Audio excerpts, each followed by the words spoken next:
mind you can't control. Running wild, can't calm down. My head is in the clouds. Let's do it. Gotta keep this feeling, keep on breathing, even if we're slipping away. So I close my eyes and lose myself now. Do it like it's only today. We gotta party for a lifetime. No, we ain't stopping for the sunrise. No, we don't care about the bad nights. And for a second I can feel like this. Make me feel like this.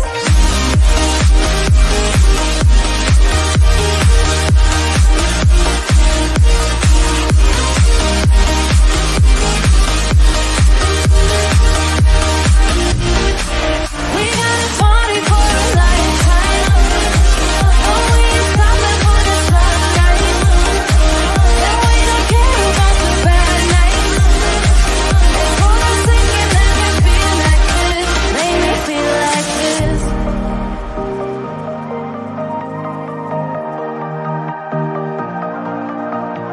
Please hit that thumbs up button if you're coming in.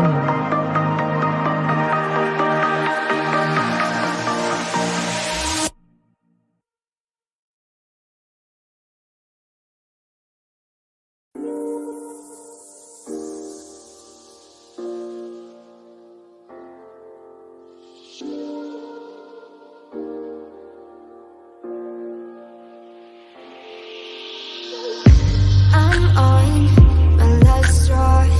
I'm broken and I'm woken up. I'm done feeding your lies. I've had enough.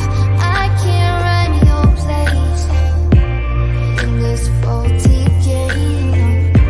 And all the words you speak mean nothing more to me.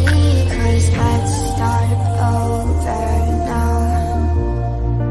Rewind, and I won't let you go. I need you by my side.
Let's take it slow.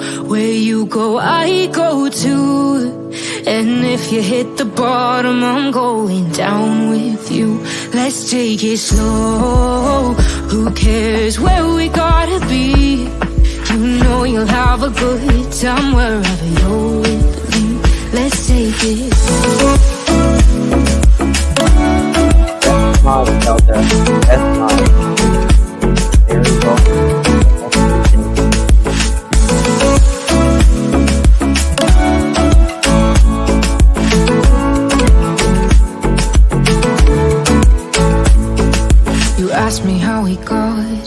'Cause you don't know how. You say we're taking on water, yeah, we're sinking now. You're looking all concerned, like we're gonna drown. But we both know how to swim, no worries as we'll fall now. Let's take it slow, where you go, I go too. And if you hit the bottom, I'm going down with you. Let's take it slow, who cares where we gotta be? You know you'll have a good time wherever you're with me. Let's take it slow.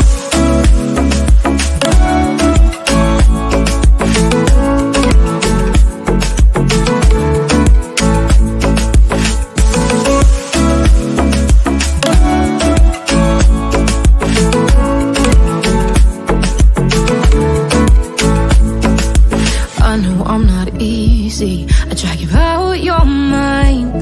And there are days I hate you, but baby, you're still mine. And then we have the best times, no matter what we do. And even when we don't, there's nobody I'd rather choose. Let's take it slow, where you go, I go too. And if you hit the bottom, I'm going down with you. Let's take it slow.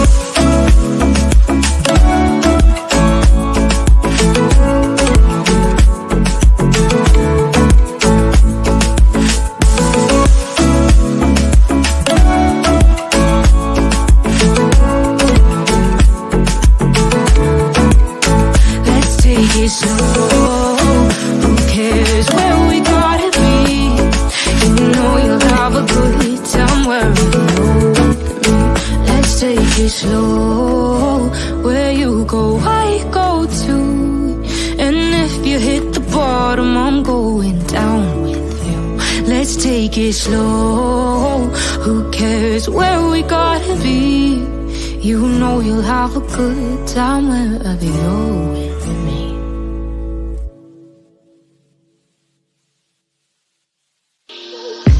I'm on my last straw. I'm broken and I'm woken up. I'm done feeling your lies. I've had enough. I can't run your place in this faulty game.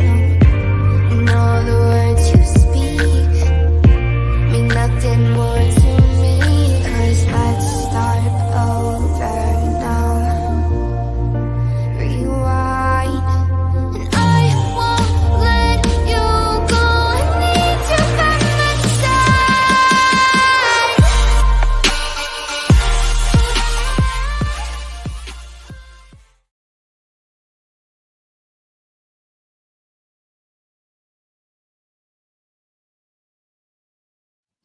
Well, hello, cool cats and kittens. How's everyone doing? Hope you are well wherever you are.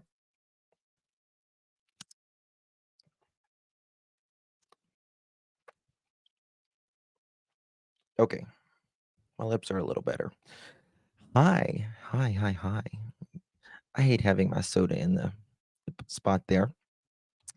How's everybody doing? It's good to see you. Kayla, thank you so much, my love, for first month. Thank you.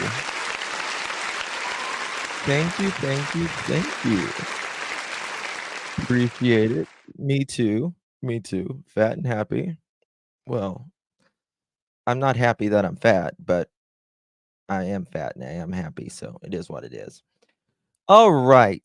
Anyway, thank you so much. Appreciate it. Today is May 27th, 2024, 10:48 p.m. on the East Coast of the United States.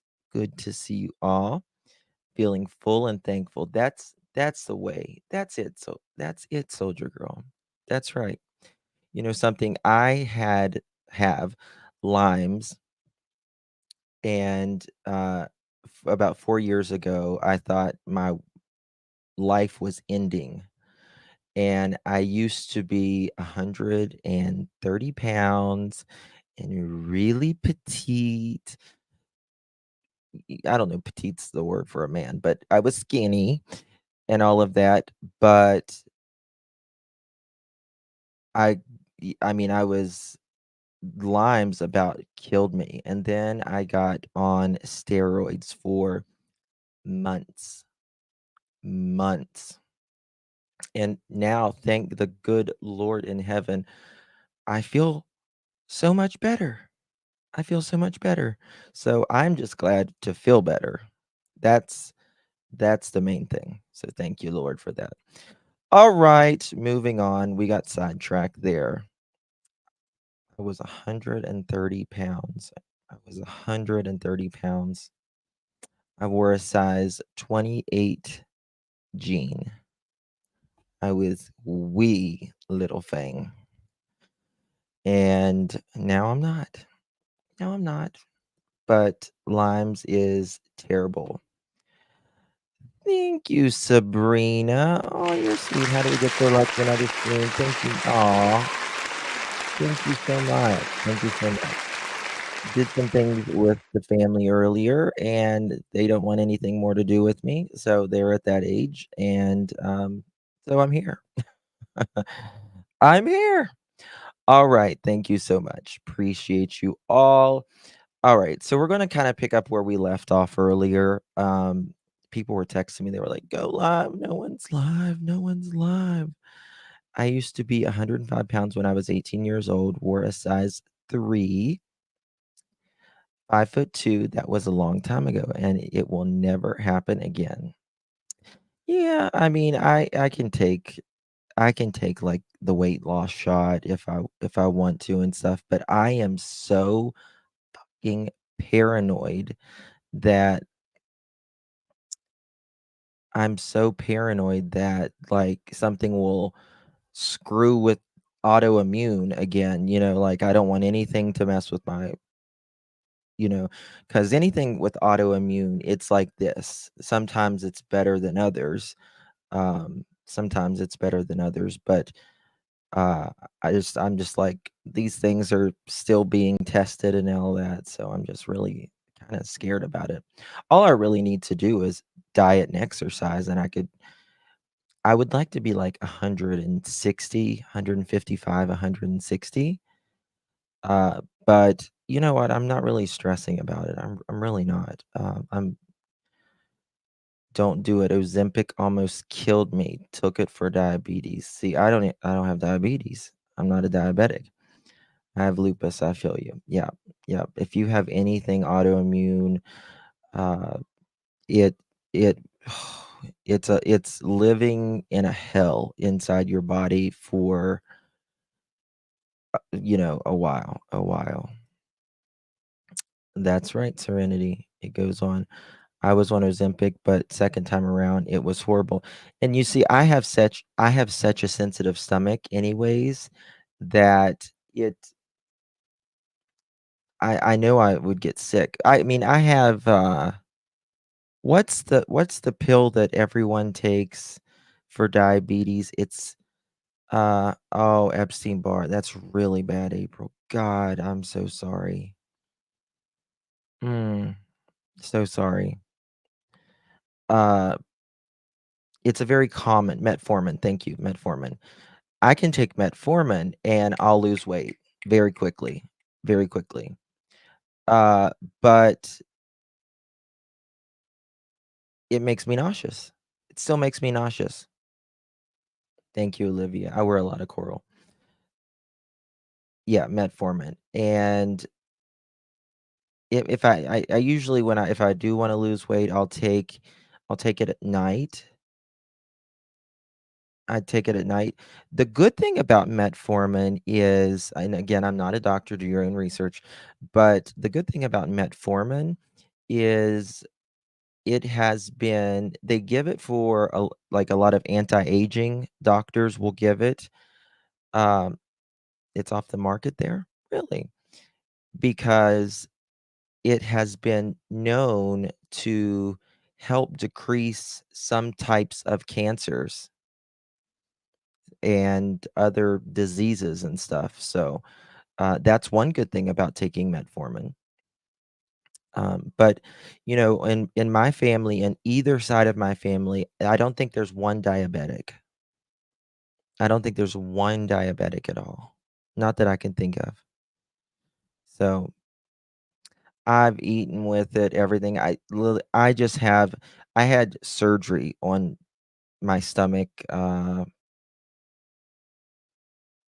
don't know, maybe 6 years ago now, and I had a hiatal hernia, and I've always had stomach issues. Like, people thinks I'm insane when I say this, but it's true. It really is true. I can smell something sometimes, and it will give me instant heartburn. Instant, instant. So I've always had just extremely sensitive stomach. That's been my thing. Like most people can eat something and it's like they're good, or eat something and then take it. It helps me a little bit, but it doesn't really. It's just I'm gonna be nauseous all day. I'm gonna feel bad, or I'm gonna throw up. So one of the they make a metformin in lotion form. Shut the front door. I'll bathe in that shit. Really? That's amazing. I did not know they made a metformin like that. Hmm. Metformin is dangerous. My doctor took me off of it and put me. You know what I'm afraid of? Uh, the things it puts the lotion on its skin or else it gets the hose again. I'll do laps. Right. Um, you know what I'm afraid of? With like it's really hard on your pancreas. These drugs are, especially if you're not a diabetic. Till I got pregnant, and then it made me so nauseous I had to stop. Same, same. Yeah, I was gonna say it may be in a different country that they may make it an illusion. United States, we got some crazy things here. Uh, what was I gonna say? Oh, about like like these shots that are giving you weight loss and everything. It's slowing down your digestion very much, right? And that's not good for your digestive tract because your food sits in there longer, and that's I'm afraid is gonna cause, like, types of colon, and intestinal, God forbid, cancers and stuff. But the pancreas is really, really, s you know, so check out where was that? How do you pronounce that? OBVI. Let me look at that.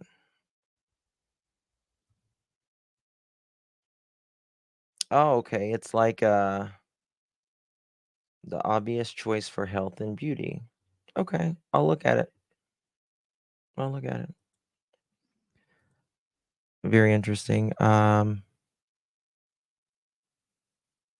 Nurse Sandy, are you serious?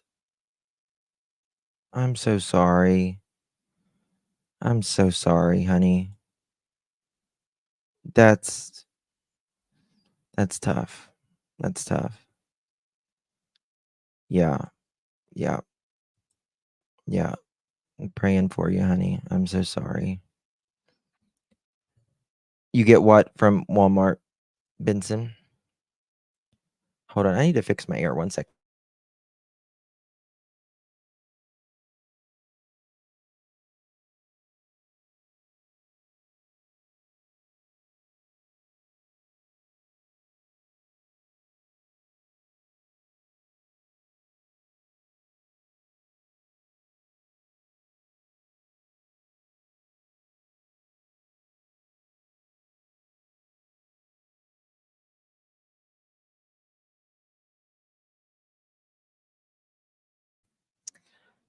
Yes, even scared of Tylenol.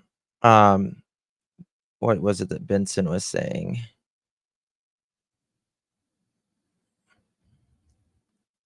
Hopefully you'll get something. Okay. Do you like it? Do you like it? Good? Is it good?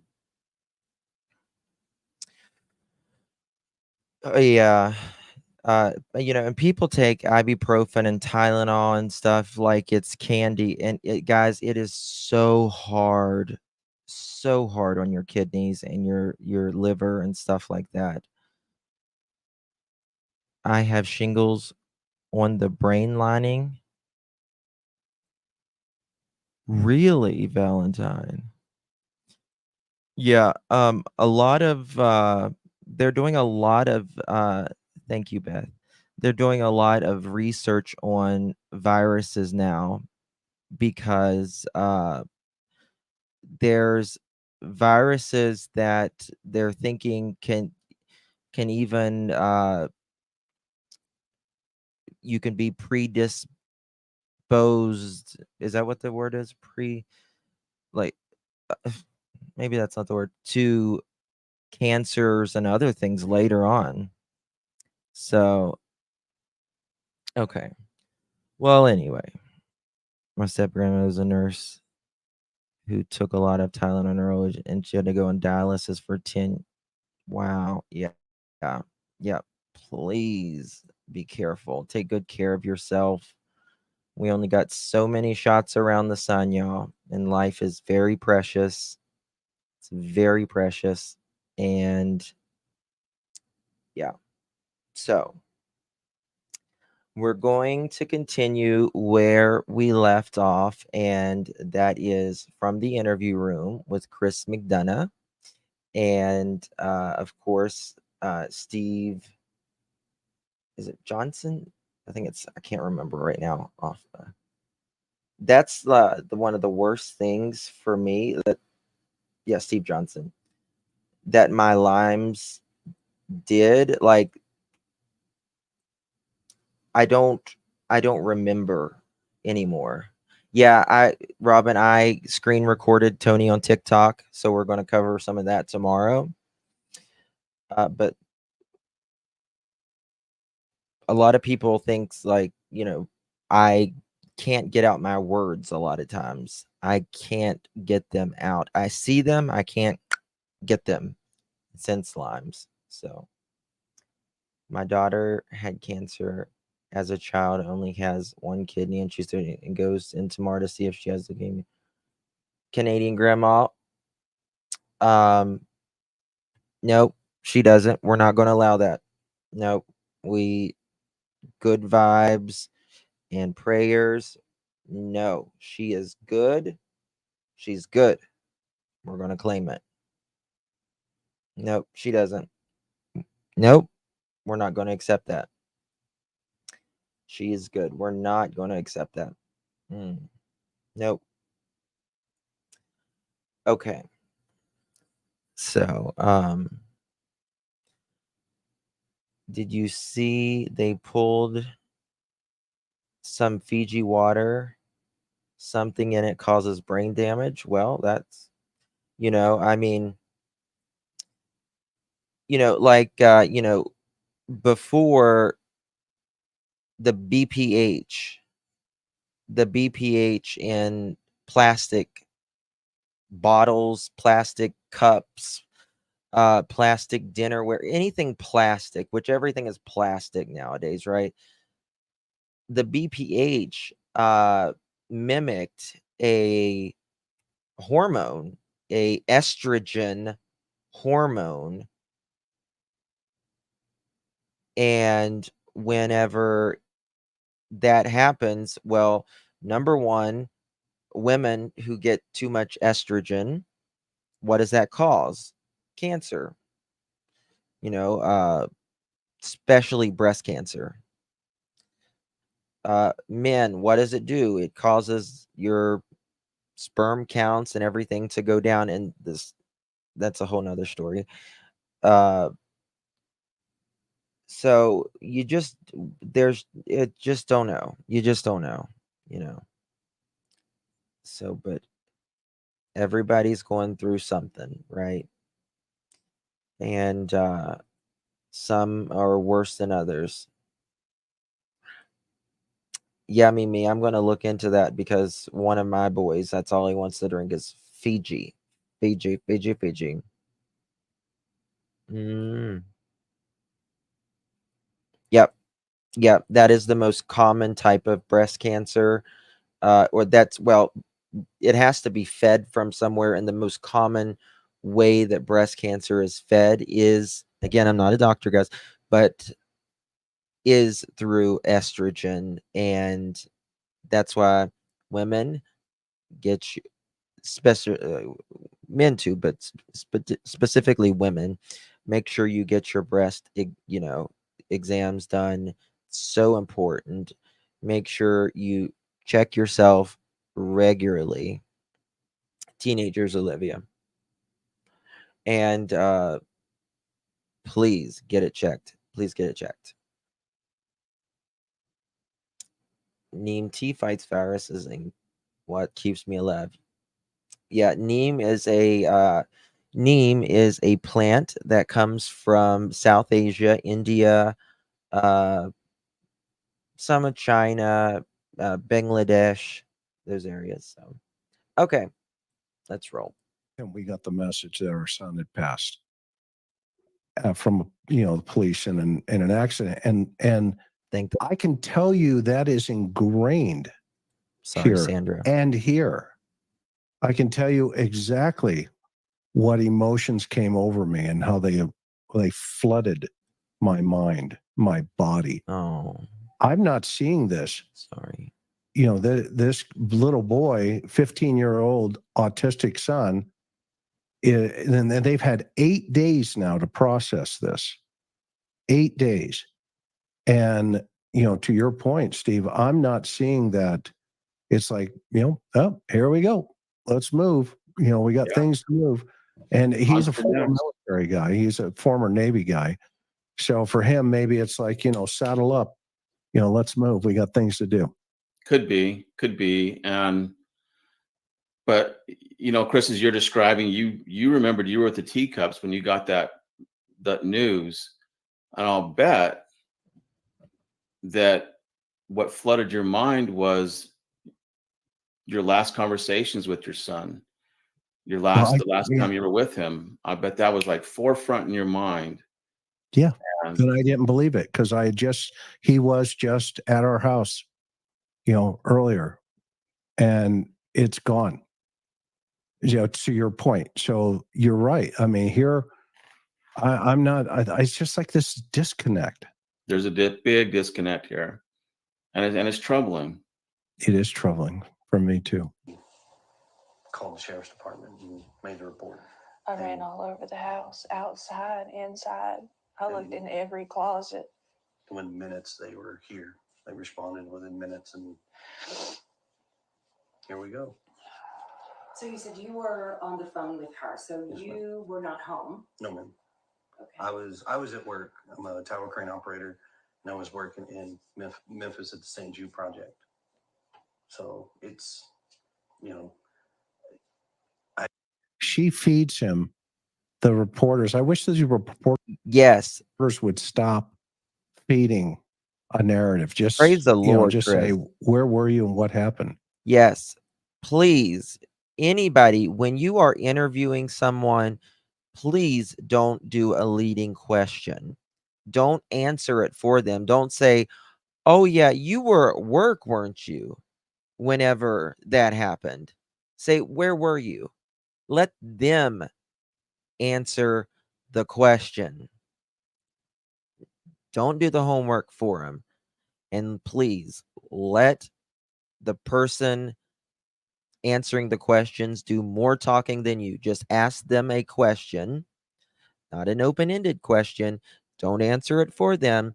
Ask them a question with a question mark, please.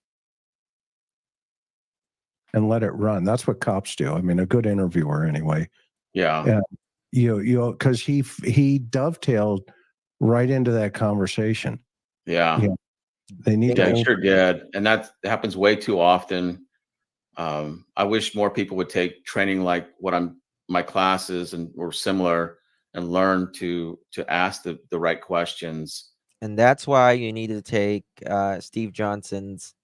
It's like That $47 a month or something. It's not will much. elicit the information that's very usable. Well worth it. I have an earpiece in that talks to my phone. I have another earpiece in that does the radios. So when she was talking to me, I was like, what? That's right, I was Tracy. Me too, confused. babe. We talked about where he could possibly be, and then we went from there and led to calling the cops, and here we are now. Within minutes. He said it again. He did. It's really low. Which, yeah, it elevates the sensitivity of that too. That, to me, that kind of solidified in my mind that is in his head. It is more of like, well, on to the next step. This is what we talked about. This is going to happen, and now they're into the next phase. Yes, ma'am. It was Spirit rapid Seeker. fire. They still haven't found Maya, have they? They had cars. You look that up. They had cars her from here down family. to the main road, as far as I could tell. So what's going through both of your minds? I mean, are we panicking? Is it this, oh, I think he's... See, she's given him a multiple choice. And ladies and gentlemen, take Steve's class, because that's not how you interview. Okay. This is a news interview, but this is not a law enforcement interview. So I would be real curious what they told law enforcement. Thank you, Chloe. 8 days earlier. I guarantee you they're not going to line up. Excuse me, I got the hiccups now. Yeah, Maya Miliete, bless her sister. She has searched and searched, and the family has searched for, thank you, Chi. She's still missing, and Larry is in jail. Yeah, I knew he was in jail, but I wasn't sure.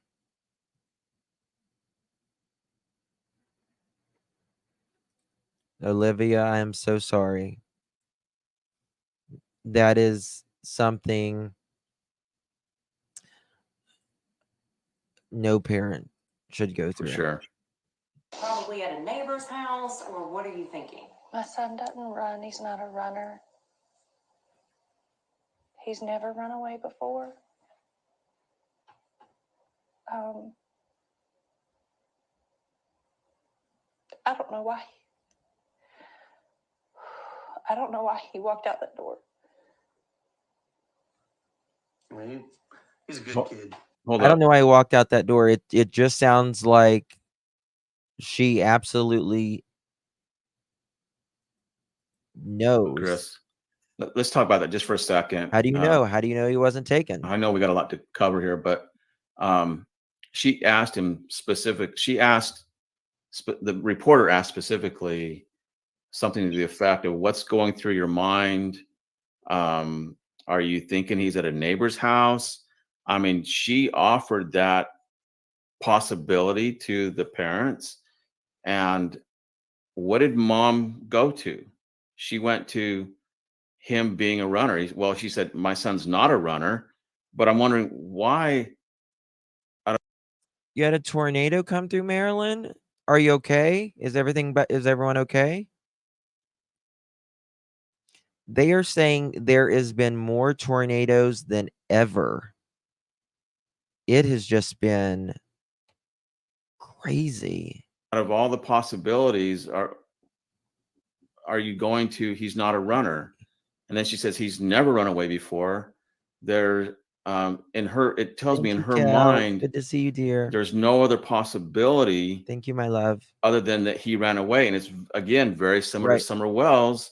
Yes. They had their... Right. There was nothing else in Summer Wells. We know she was abducted. Somebody got out of their car, ran up a mountain, ran inside, knew that she was in that room, couldn't see in that room because every window was blocked off in that basement except for the door, and it had a one-way, it had like a film over it where you couldn't see in it. Oh no, somebody came up here and took her. And same way with here. I don't know why he walked out that door. Well, how do you know he walked out the door? How do you know he wasn't abducted? Their narrative, they had this, they already, and Summer Wells' parents knew what happened, that somebody came up on their property and took her. And Chris, you and I, from all our investigations, we know that there's, in a case like this, you don't know. Have you seen the Nancy Grace interview where you can hear what sounds like Sebastian say mom on like a speakerphone or walkie-talkie after that Katie pauses and their whole demeanor changes? Really? Where is this at? What?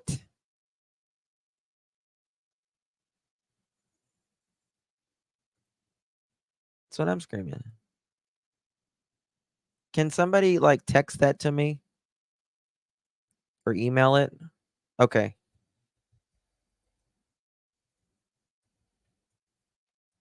There's my email. Not heard that.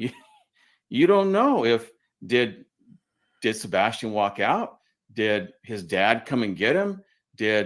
Was he lured out by someone else? Did possibly did he get internet access that we didn't know about? Did he, a friend? Did he go to a friend from? Well, there's creators that are making up stuff right now and to get views, and so I just want to make sure that it's legit. Like I want to compare it with like, if it's the original, it's the from original. School. There's so many possibilities, but yet they're not getting off that. And so she says, I don't know he walked out that door. Someone else did possibly, did he get internet access that we didn't know about? Did he, a friend, did he go to a friend from school? There's so many possibilities, but yet they're not getting off that. And so she says, I don't know why he walked out that door. So she's telling us that's the only possibility, that he walked out that door. There's nothing else on the table. That's the only possibility. And it's just, again, incongruent. It shouldn't be that way. It's not what we expect. Yeah, totally agree. Totally agree. DLR, right? Does not look right. Right. Or sound right. So far. He's not. Watch Katie. He's not a mischievous child by any means. But She looks like there's something, doesn't she? answers to questions that have Cesar. no answers, or questions with no answers right now that we are searching for desperately. And Nancy interviewed there were at the happened that day campground. that you think back, and there might have been a reason he was possibly upset, or I'm waiting for it. outside that could have enticed him to go outside. Was there anything that came to mind? We've been combing over that day and even the weeks before he left, and I haven't been able to figure it out. He's that morning he was laughing, he was joking. Everyone we were around that day agreed that he seemed. Listen, I could be wrong, but Katie looks like she might drink a little bit. She's got that redness to her. Forgive me, Katie, Like if he was in a good mood, he was behaving. I'm wrong. It'd make more sense if we'd been fighting. or he'd been in trouble, but he hasn't been in trouble. Okay, right there. There's my canvas. Thank you, baby. Appreciate you. That's so sweet. How you doing? Thank you, love. You know what that means when we get 5 memberships. We have a serious application process here. We really do. So here we go. This is a Brooklyn-bound 2 express train. The next stop is Fulton Street. Stand clear of the closing doors, please.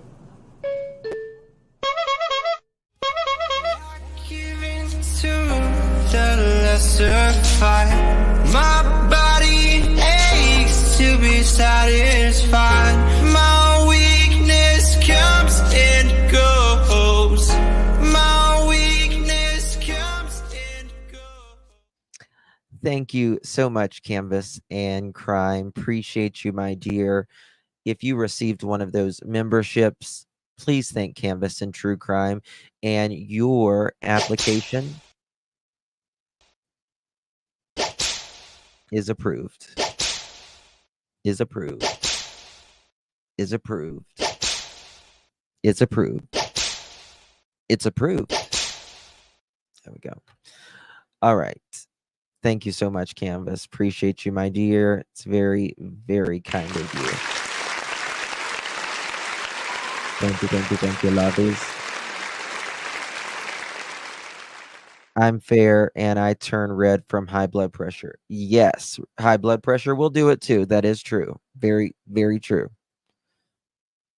My sister drinks a lot and she's red like Katie. Yep. That's for Chris.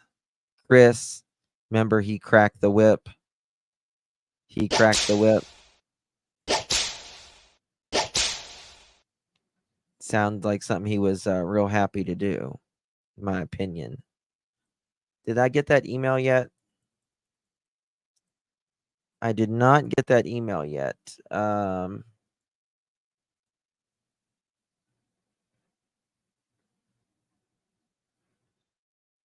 Okay.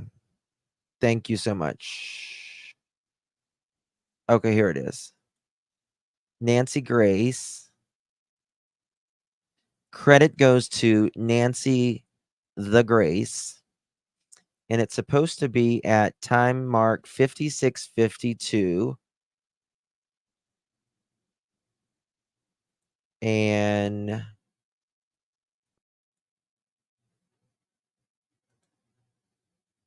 $56.52. Okay.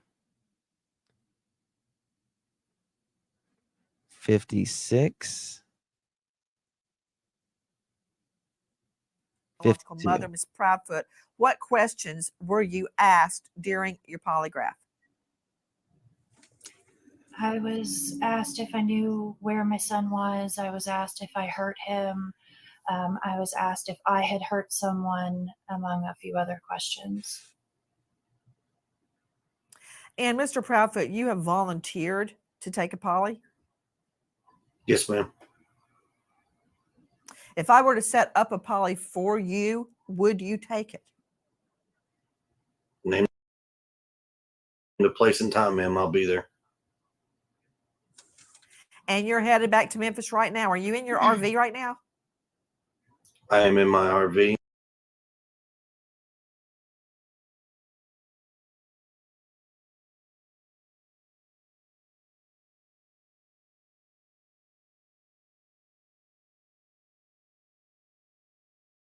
Do you guys, when police came in and processed your home, did they look with, for instance, luminol?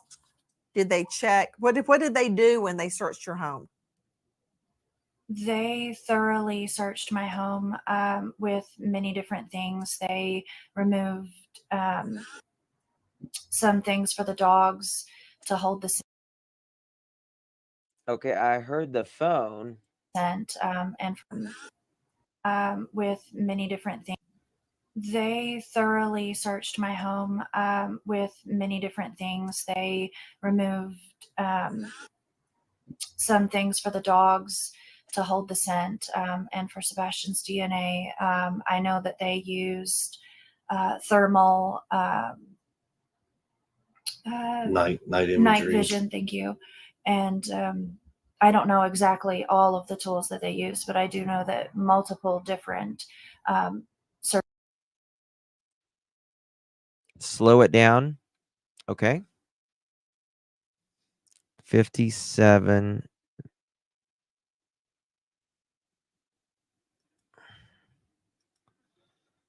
Let's slow it down.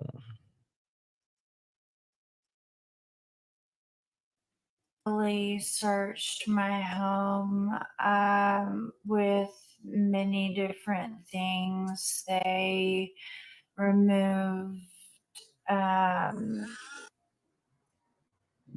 some things for the they removed some things for the dog. That's a phone buzzing.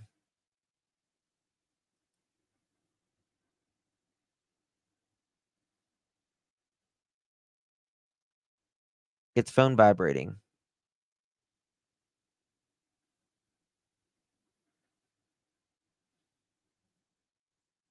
It's a phone vibrating. It's not mom. Dog. They removed No, it's phone vibrating. I mean, you can make your brain make it sound like mom, but it's nope, it's phone vibrating.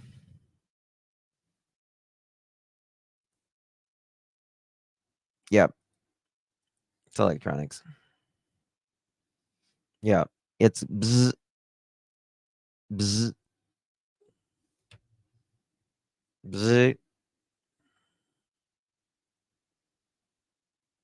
Mm-mm. No. Yeah, it's not. I'm telling you. Listen to it like this.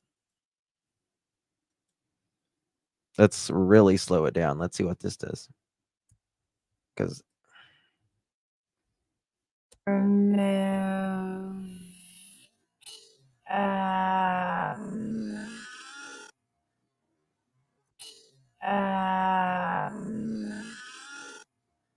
phone vibrating.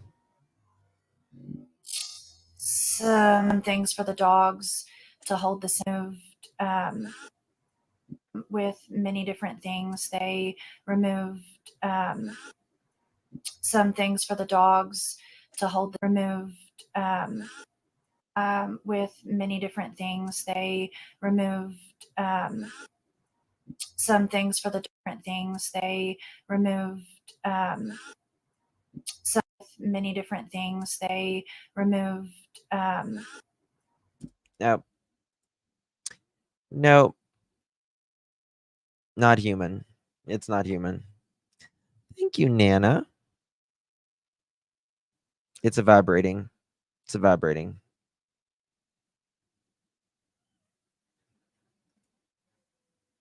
Yep. Trust me. I would nail their fins to the floor if I thought it was something. I really would, but it's not. I watched their facial expression when they heard the sound. Yeah. Oh my God. You are so good. Thank you so much, Benson. Treats for my sweets. Oh, thank you, beautiful. You. You're just so kind. Thank you, lovies. Appreciate you so much. No, it'll be breaking news. Tragedy pimp Justin for all. Pearly boy, lipstick boy says it's a ghost. Sorry. So, interesting that mom says he was in a good mood. He was behaving. Again, a subtle reference to the times that he's not behaving. And I get it. He's a 15-year-old boy and autistic, and I'm sure it's a handful. But when they're missing, it's very common for the negative things to not be at the forefront. They take a back seat to all the good things about the child. And so here she brought it to the forefront, but she said something to the effect of, I don't remember the exact words, but Even all the people, Thank you, all Amy. that we know or whatever, Let's agreed go that back. he was in a good mood. Let's go back for a second, and I'll replay it for you, Okay. so we can all hear it one more time. Is that okay? Yeah. Before he left, and I hadn't been able to figure it out. He's that morning he was laughing, he was joking. Everyone we were around that day agreed that he seemed like he was in a good mood. He was behaving. I wish his volume worked a little better. Make more sense if we'd been fighting. Or he'd been in trouble, but he hadn't been in trouble. It's like, well, I ain't even been in trouble. You'll notice a lot of things related to Chris and Katie is he wasn't even in trouble, right? He was being good. He was this, he was that. That morning, that bothered me. I'm telling you, I am telling you guys, in my opinion, and I firmly believe this, and I don't normally firmly believe anything, but I absolutely think that something happened Sunday. I don't think it happened after midnight. I don't think it happened after midnight at all, in my opinion. Because she makes it sound like we woke up that morning. Fun fact, I made breakfast. We had a good day. Everything was good. We came home and this. And then it's like, nope. I'm sticking with Sunday, guys. I think anywhere from 8 to 10 o'clock, I would bet the stars on it that something happened between 8 and 10 o'clock on Sunday. What was it in that other interview where she makes it sound like it was, I don't know, I got confused and a lot of other people got confused, but she was like, maybe it was the breakfast comment, but it absolutely, something happened Sunday, in my opinion. 1000% in my opinion. 1000%. Something happened right around bedtime. And listen, especially like when you have little kids,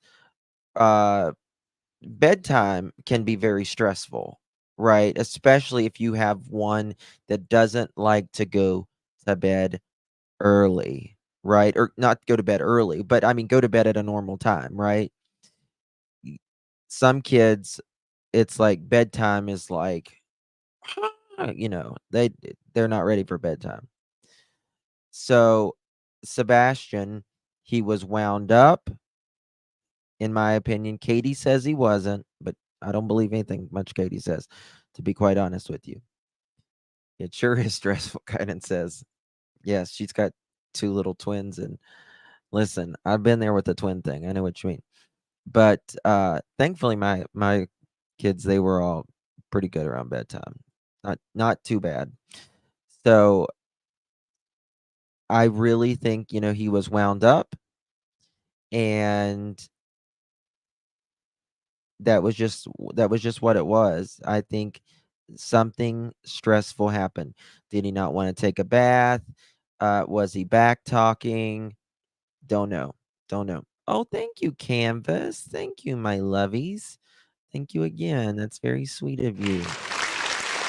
Love and miss all of you. Got accepted for 2 Comic Cons in Florida, both in October. Super excited and nervous as all get out. Back to creating I go. I will try to show up. Oh my God. Congratulations. That's amazing. You're a freaking rock star. I'm so happy for you. That's awesome. Comic Cons. That's amazing. That's amazing. Comics, it's still such a it's a nostalgic thing for a lot of us, kids of the 70s and 80s and all of that. Comics and 90s uh was so big, you know what I mean? And it's just amazing. That's awesome. So congratulations. Thank you. I'm so proud of you. That's awesome. Yeah. So interesting that even all the people that we'd been around agreed that he'd been in a good mood. It's that agreed is it caught me by surprise, actually. That means you've been talking to them, and you was he or wasn't he? Why does there have to be an agreement that he was in a good mood? To me, this is more of a narrative building type of situation, building the narrative that he was in a good mood, that he was happy. That's the story they're Yeah, like a colossal popcorn and all this. Now, was he tanked up on sugar at all? Whatever, did he have trouble? Did he not want to take his medicine? Was Katie just tired, exhausted, and he was just, back talking or not listening and she snapped? Is that something? Uh, I don't know. But trying to sell the soggy bread, Chris, that they're trying to sell is that the problem that I have in all of this, and this is the thing that is very hard for me to get over. I can't imagine Chris not throwing Katie under the bus if he wasn't involved. Can't imagine it. Can't imagine it. Now, if she snapped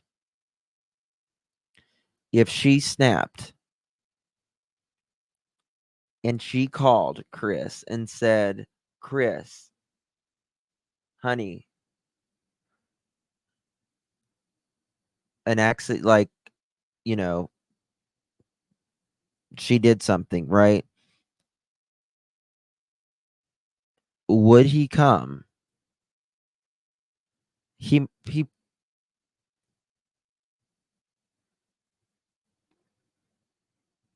he might. He might in that situation.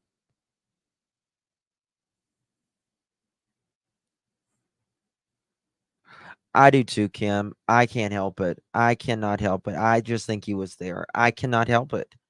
I cannot help it. I think he was there. I do. I do. I have nothing to base that on other than just the way I feel. I feel how I feel, right? I feel how I feel. But then I also think, well, would Katie and Sebastian be out without Chris? But then I think we know that Chris and Katie were having problems. We know that they were having problems. And I feel like maybe he came home to do some odds and ends in the house.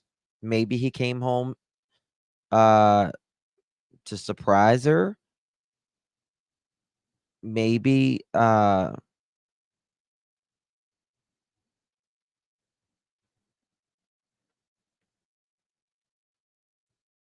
he came home and they were trying to work things out and things didn't go as well, and Sebastian was, he might have been talking, Chris might have been talking one way or another to Katie, and Sebastian stepped up. 1 second. He was in such a good mood that he wouldn't leave on his own. He wouldn't walk out that door. He's not a runner. You should believe me, because even everyone that we were around agreed. So if you didn't believe me before, you should agree now, because everyone else agrees that he was in a good mood. You see how they're building that narrative, and she's selling it. That's what that is there. And then you have dad or CP saying, well, mom said it'd make more sense if we'd been fighting, meaning she brought it up. I wonder why did she bring that up? And then CP saying, or if he'd been in trouble. I mean, and then I wonder, well, could Chris gave her an ultimatum and said, you know what, it's her, or it's Sebastian, or it's me, and the stress of it just got to her, and one day he was just, back talking, or being more, a difficult teenager at the moment, and she just snapped. But he hadn't even been in trouble. And it's just a subtle reference to, hey, Sebastian gets in, we fight sometimes. He fights, or he gets in trouble. And I know it's minor, but it's troubling for me in the context that he's missing. And so I know that when the kids are missing like this, those negative things take a back seat, and what comes to the forefront is all the good things about them. And you're right, what was the interview? And I'm telling you, it's one of the number one things that stick out to me that Chris said. And it was, Sebastian thought they were going to kick me out of my home. Sebastian, he said it one time. He has said it once. One time. And he's never said it again. Sebastian thought he was going to kick me out. He thought CPS was going to kick me out of my home. Hey, Miss Always Right. Anyone know what YouTube Chris is suing? It's a female. That's all I know. I think that might be a rumor. So allegedly, there was an account that came in Bullhorn Betty's, and Bullhorn Betty, she's Looney Tune anyways. Yeah. She goes too far. She just goes too far.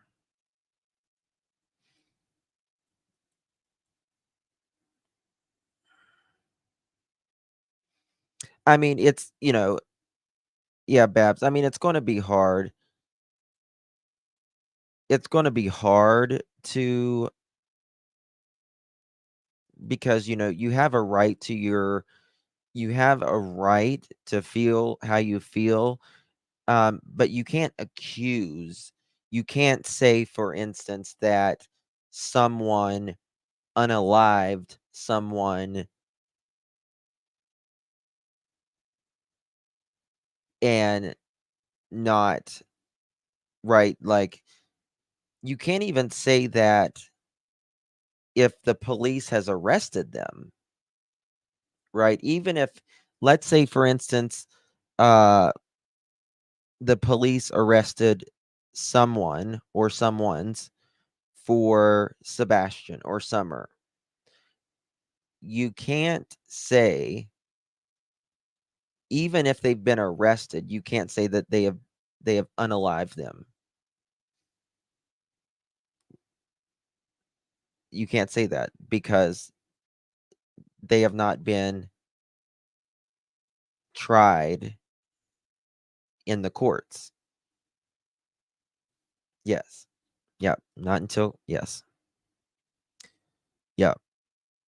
Now you can say they, allegedly or being accused of this. Yes. And an arrest does not equal guilt. It absolutely doesn't. No. No.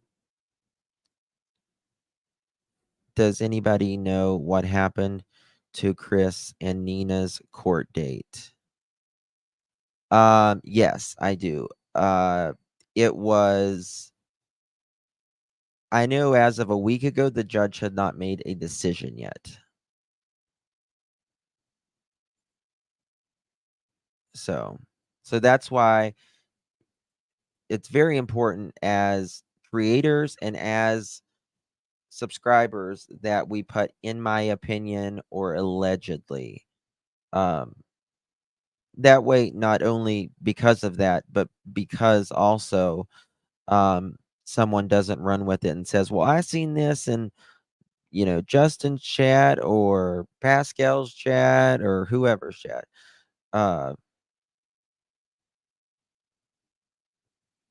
Example, Mark read one case he has convicted. Yes. Yeah. Like Chris Watts. We can say that he is a murderer, right? He is a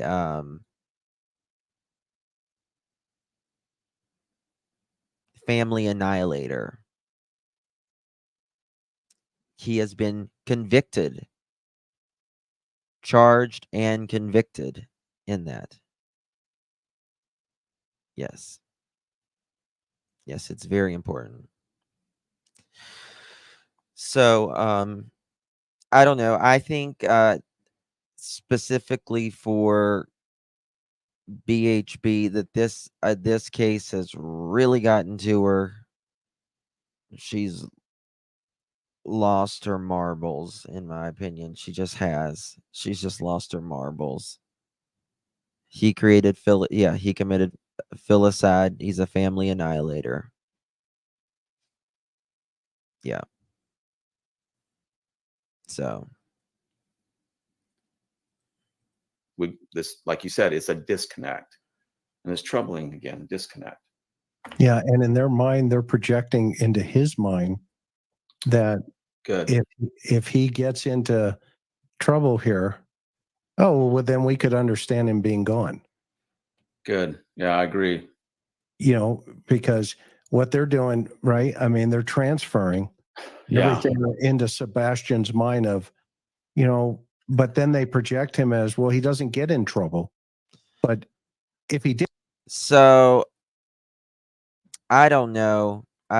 She's right up there with Tony right now. That's the only thing I know. And listen, if y'all like Buller and Betty, no judgment, promise. But I don't know. She sent me a text about this case, and also Trevor, and she's just crazy about it. I don't know. Get in trouble, we would understand him being gone here. Chris, now that you say that, I've been kind of getting this sense here that Sebastian may have got in trouble that night, may have not liked what was going on. There may have been some kind of argument or fight. It came out of their brain. They introduced it. And so that may have been the catalyst for Sebastian. If he walked out that door on his own, or they put him out the door, then it's a form of justification. And those that have guilty knowledge have to have more times than not, need to justify it. And this subtle implication or inference that Sebastian got in trouble, would fight, would misbehave, those little inferences now are becoming even stronger to me, that there's a good chance that night that she portrayed, that day she portrayed as the normal that he was Yes. behaving. I told her I loved you. Told my mom. He told me that I loved you. I love you, Mom. Um, I'm thinking that it was probably. I mean, I'm not 100% there, Chris, but I'm pretty close. That it was probably just the opposite that night, and there was probably an argument and something that didn't go well. I think that, in my opinion, that there was different things going on in this house. I think it was, first of all, you have a long distance relationship. One, that's hard on its own, right? Then you have, in my opinion, Chris, who honestly doesn't really care for Sebastian for whatever reason, right? Number three, you have financial stress, right? Lots of financial stress there. Four, you have a custody case that's going on that is stressful. It's stressful. And to beat it all, Chris doesn't have a very good relationship with Nina, right? So there is that. Number five, you have a CPS case. You have a CPS case, right? That's going down, and that's very stressful, which could affect if you get your daughter back or get your daughter at all, right? So then, whenever you have all of those combined, and you don't really care for your wife's child to begin with, and he goes to the school and says, he allegedly goes to the school and says that, you know, tried to get Chris in trouble, as he says, and it could affect you from getting your daughter. I think all of that may have came to a head. I think all of this may have came to a head. Hey, Heidi, how are you, dear? Good to see you. So, if you have all of those things, 5, 6 things right there. Think of those payments, house, truck. I think his mom probably helps out quite a bit. Because I think the camper and stuff they said was in his mom's name. And I just think that all of those things going on, you got financial stress, you got CPS, you got a court case. You're not really crazy about Sebastian to begin with. Totally 100% agree with the panel. You have one shoot doesn't relate in loving terms, which tells me she probably fell alone and depressed. Yeah. And then, yeah, him just being in a long term. And also, if Chris was not supposed to be at that house, that's another thing. And like I've said, and I don't know if any other creator has said this, but I was the first one to bring this up. If Chris wasn't supposed to be there, and let's say, for instance, Chris tried to tell Sebastian what to do, go clean your room or do this, he'd say, no, no, you're not supposed to be here. All I got to do is tell on you.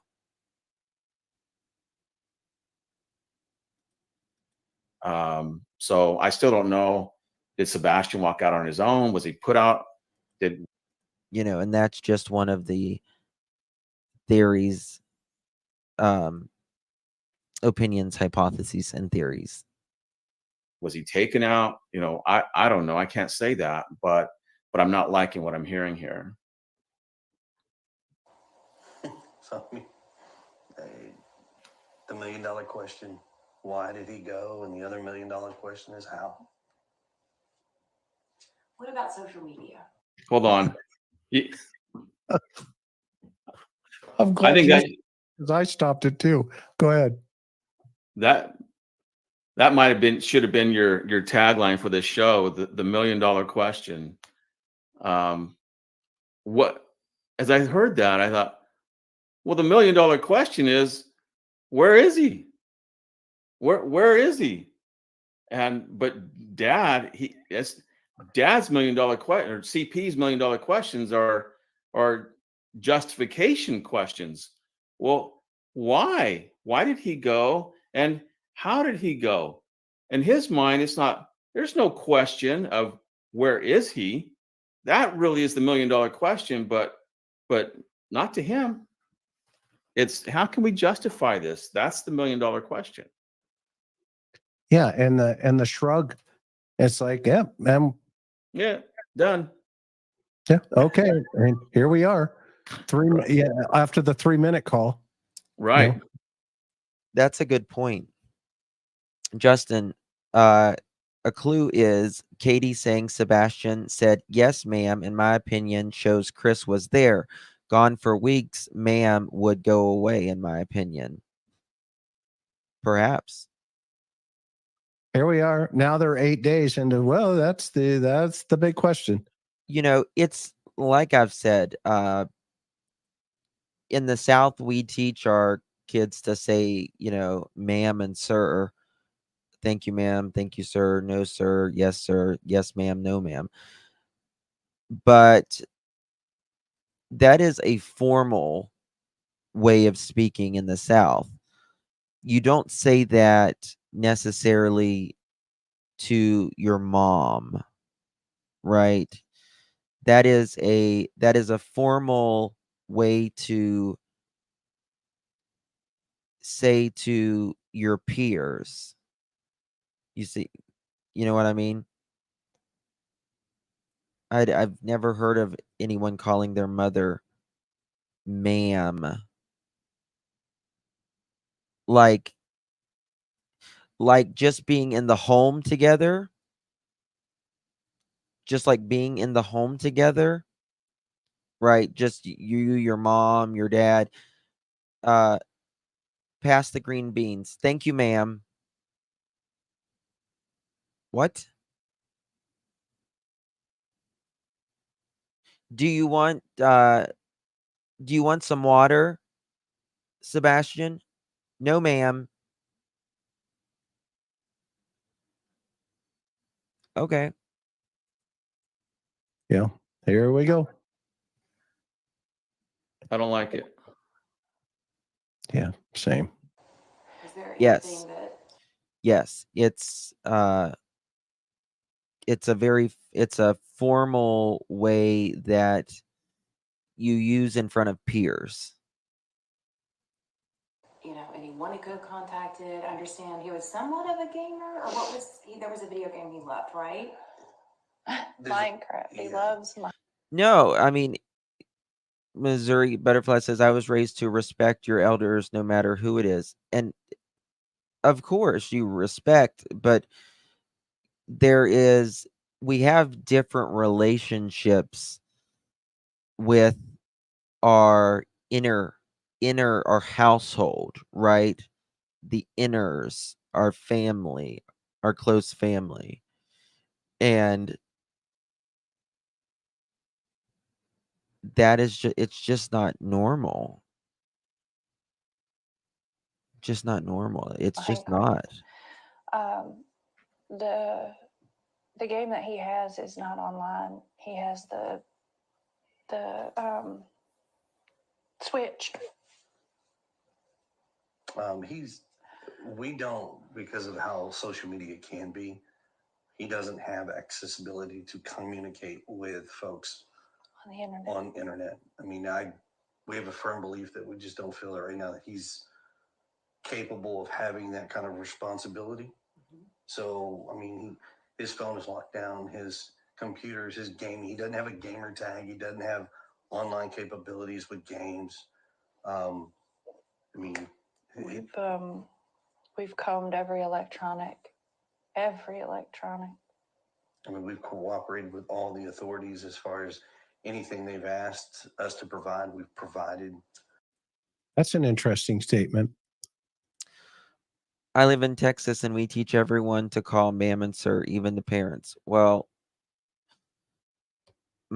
half of my family are from Texas and we don't do that. I mean, we just don't do that. I mean, I can't imagine. Can you pass the salt, ma'am? My mom would have been like, what? Trust me, I think our mother and our father would rather be called mother or father rather than ma'am. Sebastian, did you fall out of bed?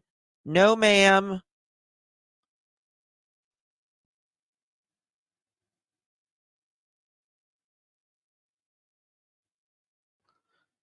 Sebastian, did you fall out of bed? No, ma'am.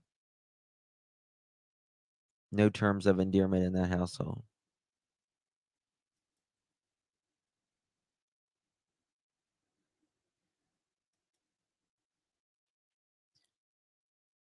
No, I mean, I get it, but Sebastian, did you fall out of bed?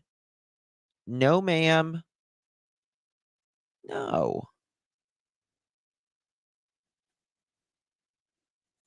No. You just it's too formal. It's no, mom. I mean, wouldn't you rather be called mother or father? Uh, right. I'm mom. Right. Called my parents mom and dad. That's what most of us, yeah. Mother, father. Sebastian, you fall out of bed? No, mom. Oh, I believe it is a power thing. I absolutely believe it's a power thing. I absolutely believe it's a power thing.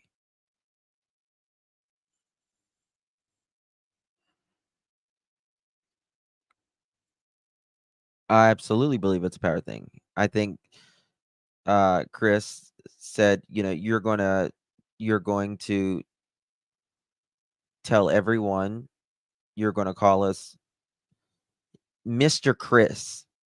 Mr. Chris. There you go. Someone just said it. It's kind of like Mr. Chris. The Mr. puts a separation. It puts a separation.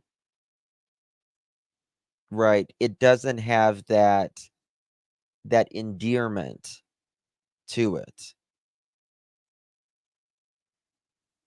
Right. It doesn't, you don't have that endearment. There's a distance between Mr. Chris and Chris. It's 2024, not 1824.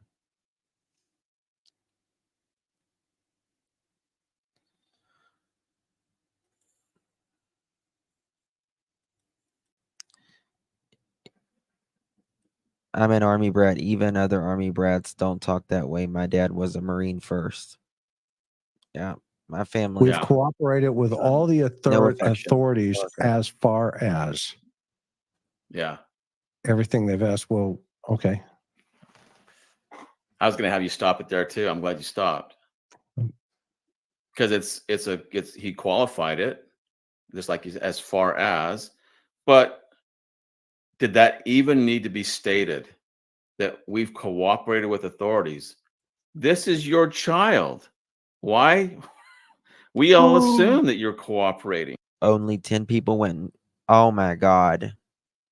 What is the world coming to, Spirit Seeker? We need more thumbs up. And for the haters, pretend it's the middle finger. Come on, do it. You know you want to. You know you want to. How many likes do we have, mods? How many likes? That only begs the question, what are you hiding? Why even introduce the possibility of a lack of Yeah, cooperation? sometimes you have to refresh to see the actual number of likes. It'll pause whenever you started. 527. Come on, y'all. Come on. You know you want to. Come on, do it. Just get that little finger. Just push it. Just the tip. Just the tip. Just like our first love said, just the tip. Just tap it. There you go. Why they need to say that? It's not necessary to say. We just expect. You're cooperating. Of course you're cooperating. No one would have thought to ask. And now we're asking, wait a minute. That's a head scratcher. Is there a possibility you're not fully cooperating? And now you break it down even further, like, well, you just qualified your cooperation as far as. So it begs the question, are you hiding something? Well, and that's to dovetail into your thought.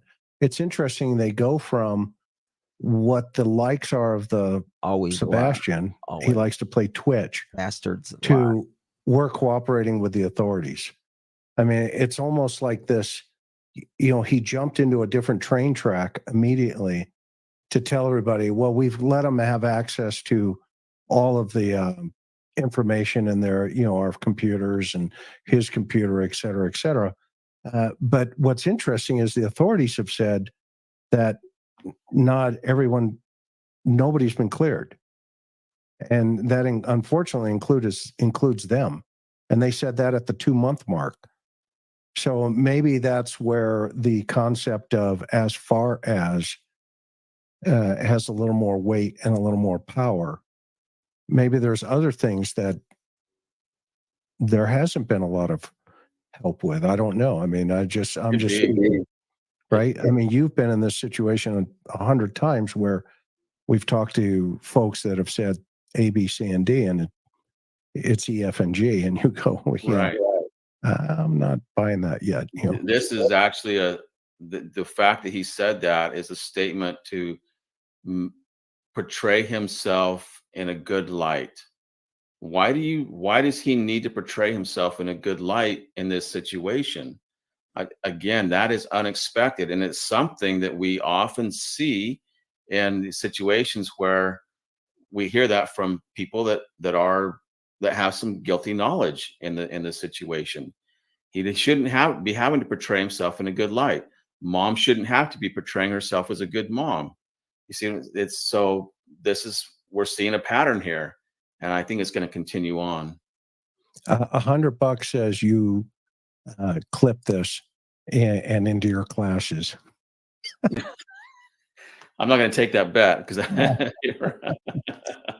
All right, hang on. Here we go. And still just don't have any answers. Did he have any friends that could have possibly contacted him in some way on his phone? All his friends at school have been questioned to my knowledge, and none of them knew anything. So this big question mark. He's vanished. Yes, ma'am. No one can figure out where or why. All right. So let's talk about the relationship involved, because the biological father is very much involved in Sebastian's life as well. Yes, ma'am. Very much. Right. And how would you describe that relationship, the two of them and the four of you? It's relatively good. I mean, we talk regularly. He talks to his son on a regular basis, sees him on a regular basis. He's involved in school and therapy. And I mean, he didn't have any extracurricular activities, but I can tell you now, if he did, his dad would be in the front row. Get ready for the elbow. I told Chris this last night. I sent him a super chat and told him he didn't back up, though. I wish he would have backed up and played that, but I knew they had to get on with the show but Katie clearly elbows him. Different households, and the communication between the three of us is great. I mean, yes, we're just like every parent. We all have our disagreements, but in the end, we come together as a team and we work and we come up with solutions that as we best see fit. I mean, I'm almost in contact with him almost daily. Almost. Is he talking about biological dad or Yeah. Sebastian, the He's biological talking dad? about the father. Yeah. Which is an interesting description there, because he's letting her talk, which is good, right? Because you know, her ex. I know that. Yet You would think that would have been, you know, good for his social skills, right? And also helping him build friends. you know, he kind of colors in, you know, number 5 on the painting, you know, with blue. Right. Everything's great, you know, use, you know, paint number 5. Everything's perfect. But you know, later on it just unravels. I mean, the two are ready to strangle one another. Well, and again, this is a continuation of him portraying himself as a good guy. I communicate with him almost daily. It's more of that portrayal, and you know, and I Right. get it. I'm going to give him a break, you know, because I want to hear about good relationship, but it needs to still be contextual and still. I want to hear more things, but most of what I'm hearing is CP kind of like rehabbing himself, if you will, for whatever reason. Yes. Maybe he's been lambasted a little bit in the media up to this point. I don't know, but he has a need to portray himself as a good guy, which is again troubling. You shouldn't have to do that. Yeah, the whole clarity of focus, to your point, should be on Sebastian. I mean, what the heck is going on here? There's not this, you know, 8 days later, you know, it's almost as if it's like, you know, okay. I mean, 8 days. You know, I would have really, I hope Chris will do, I would love to see him do the one with Olivia. I think that one tells a lot. Hey, Tar. I agree, Miss O. Yep. Bingo. Days later, and you know, and I've in our situation, and I only speak from personal experience of, I can't believe this. This can't be happening. Right. It's like this fog Yeah. of life, you know, and here it's like, yeah, you know, all of his friends have been interviewed, nothing. We turned over, you know, blah, blah, blah. I don't know. I love the soggy bread. I'm not buying any soggy bread right now. Right. I think we have a soggy bread emoji too, everybody. Yep. Yep. A fatal paper cut says, I get vibes that Katie and Seth have little to no contact since divorce, and Chris was sort of the intermediary. I agree with that. I think thank you, Tar. I think that Chris is the one that probably did all the talking, but I think that might have been for for different reasons as well. One, I think that Chris is a control freak, in my opinion, and he wanted to be in the know about what was going on constantly between the two. And I think that it also may have been sort of I don't want to say a respect thing, but you sometimes go to the male, you know, and you don't talk so much to your ex-wife, but you have a kid together, so you really need to communicate like that. But I think there could have, you know, Chris may have been a little bit jealous, perhaps even, you know, don't speak to, your ex-wife. Buddy. Maybe, maybe not. Let's talk about Sebastian. And she keeps feeding them a narrative. Yeah. The reporter. I don't know if she's And I'll be honest with you, I think Seth has given Chris too much control. And I think honestly that Seth has sort of failed in that part. I don't know if he's intimidated by Chris, sort of maybe even slightly scared at times. But I think Seth gave in way too much to exactly Jazz. doing it because she's sensing that she's not getting the right information, or if she's doing it to try to save the interview. I don't know. I would love to talk to her about that, but she's definitely feeding them. I don't know. I think Katie wears some makeup, but I don't think she's the type that wears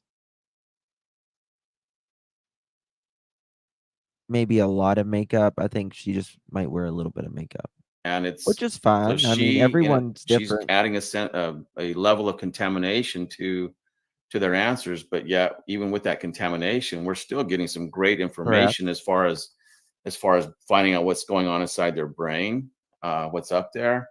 But yeah, in a good interviewer should not be feeding something that law enforcement should never do.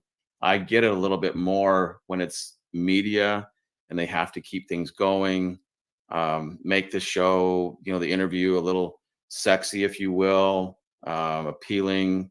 And so she's trying to save it, I think. But I get the sense that she's not hearing what she wants to hear from parents of an autistic child that's missing. So Ava says that she lives in the neighborhood. I don't have a confirmation on that, but I believe you, Ava, if that's what you say. That would be also That's right. Interesting. Can't cover up an ugly heart, soldier girl. No ma'am, no ham, no turkey. Nope. But here's the good news: is they were interviewed by the police long before the reporter really was. So hopefully they're taking notes. Yeah, for sure. About Sebastian, how would you describe him? Sweet, stubborn. No, see, I think Shelly says, could Chris have something holding over Seth's head from the past? Something that hasn't come out yet that he's holding over him gives Chris Proudfoot leverage. I don't think so. I think that Chris is the domineering one out of Chris and Seth. And I think Seth came here because of his son. That's the reason he moved here, was because of his son. And Chris has resources, right? His family has money. This is where he's from. He knows everyone around there, within reason. And Chris got Seth the job, right? So I kind of feel like, oh yeah, I'll get you a job, no problem. I've got sources, I've got connections, and then he is slightly over Seth, the alpha. Yes, the alpha Mohawk, exactly. Thank you, Jen. Appreciate you being here. Yeah, paper cut. Yeah. Yeah. He's an outsider. He's not from the area. Seth doesn't he doesn't come from money or power, right? So he's coming in from out of a different state, different he's struggling, I guess, to find a job when he got here. Chris helped him with that, and trust me, Chris let everyone know that he's the one that got him the job. You think he lied? See, I don't think he lied about that. I don't think he lied. I mean, did he? I mean, at the end of the day, Seth got himself the job, but sometimes, if you know a person, that can hire or whatever, you can say, hey, can you look at my ex-wife's husband? He just moved here. He wants to be around his son. No, no pressure if you don't hire him, but just take a look at him. So I think that's what it was.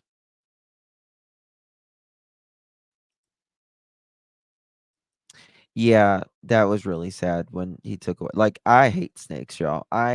There is nothing. Snakes are awful. They are awful to me. But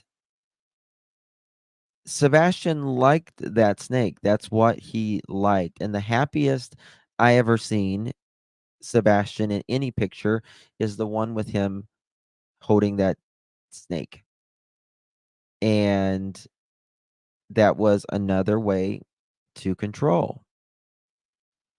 That was another way to control. Snakes are not high maintenance pets. They're not high maintenance pets at all.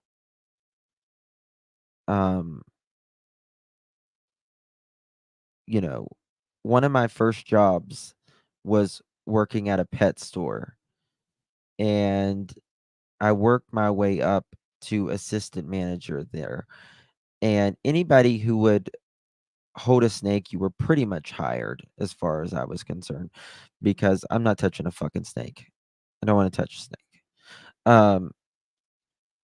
But I think it was control. I think it was a way,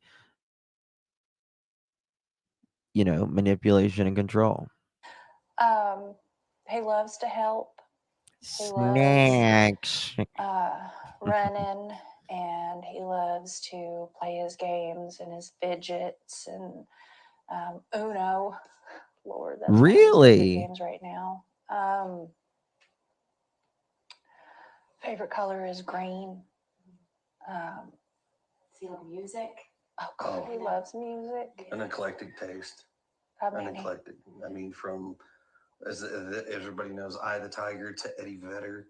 Oh yeah. Oh yeah. So we got Pearl Jam on one hand, we've got Survivor on the other over here, we've got Taylor Swift, and he's got a big crush on her.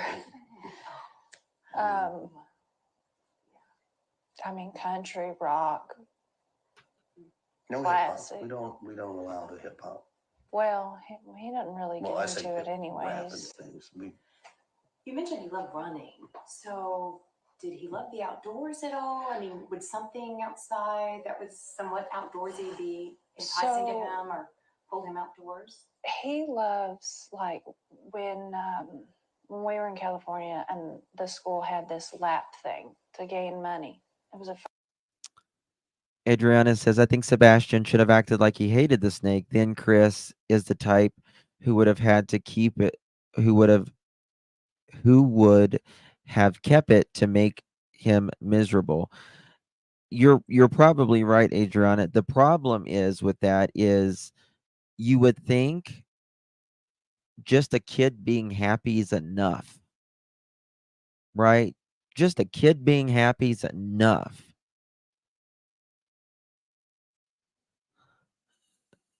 But I just think, in my opinion, that most of the time, do I think there was good times in that house?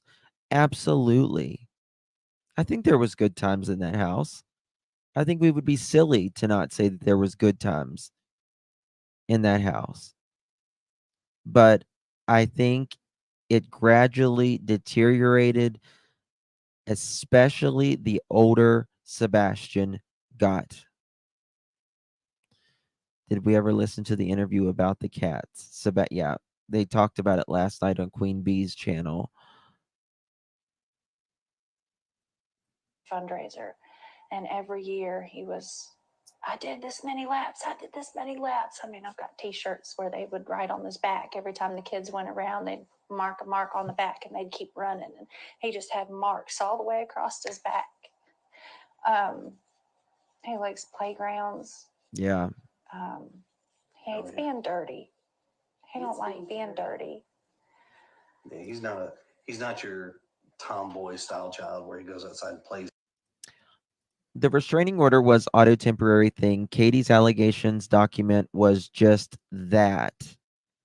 Allegations. No way it was true or they would have gotten 50-50 custody. Seth got his pews back. Seth. Yes, very good point. They were unfounded. 700 thumbs up. Thank y'all. Thank y'all so much. I really appreciate it. Thank you, mods, for staying on that. Appreciate it. Thank you, chat, for doing that. I'm sorry, but this... Yeah. Glad you said that, Justin. Every good memory. Yeah, of course. I mean, I don't think it's fair to say that there wasn't good times in a house or I don't think anyone is all bad.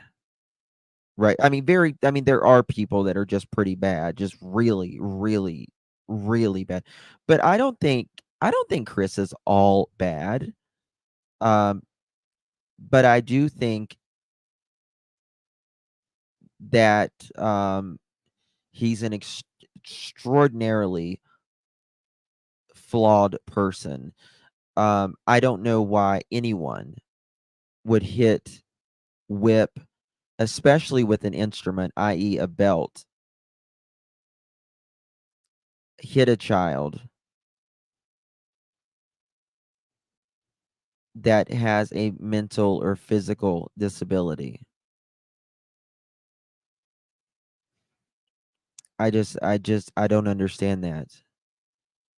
And I'll be honest with you, a step parent, I don't think you need 3 or 4 people to do the discipline, right? Usually in a family, there's the mom or the dad. One of the two is more of the disciplinarian, right? I mean, it's not to say that they both can't discipline because, but I just don't know about some other person that married into the family should, lay your hands on a child, and especially a child that, has chromosome deletions and autism. He's in the mud. He loves animals, but he's terrified of bugs. Oh yeah. Wow. Okay. I mean, Yeah. even a fly, and he's like, oh! Let's talk too, because he's Oh! fully functioning. I know you all have described him as having a form of autism. He does. But just describe that to Thank our you, viewers Rhonda. too, as far as his way of thinking of things and maybe how determined he was about certain things or his mindset. He Yes. He's got a stubborn mind. Yes. And all it takes, I mean, look at Chris. He's a strong dude, right? He's a strong dude. He is a strong dude. And all it would take is one. That's it. That's all it would take. Mindset. If he believes it's this, he gets on a one-man. I mean, little Sebastian, he was what, 120 pounds? track, and he is just Yeah. on it, and he is all about it. But I mean, he's very smart. He's I mean, not- he can play chess. He can beat adults in chess. So he loves. Katie reminds me of, forgive me, y'all. I don't mean this in a negative way, but Katie reminds me of like one of the Pentecostal women that they wear their hair very long and they don't wear any sort of makeup whatsoever, and they wear the blue jean skirt. You know what I'm talking about? In the Bible Belt, y'all know what I'm talking about. It's what she kind of reminds me of. Maybe LDS, but she looks like the Olivia gets it. She got it. Yeah. That's exactly what she reminds me of. My ex-mother-in-law. Mm-hmm. Loves playing games. What about? Well, she wasn't my navigation? mother-in-law, but she was my Did he ex. have a sense of direction? Do you think he could have possibly even hitched a ride or gotten a ride on a bus or some sort of transportation? that is a speculation that we don't have an answer for. Just The blue jean directionally, he skirt. knows he could guide you from our house to his dad's house. Yeah.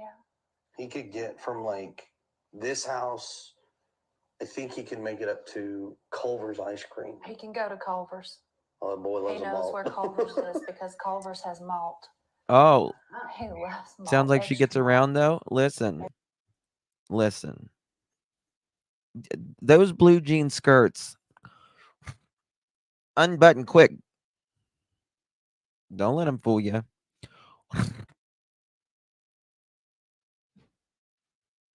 Honey, we'll seek salvation Sunday. Every time. Extra malt. Now, how far away does his dad live?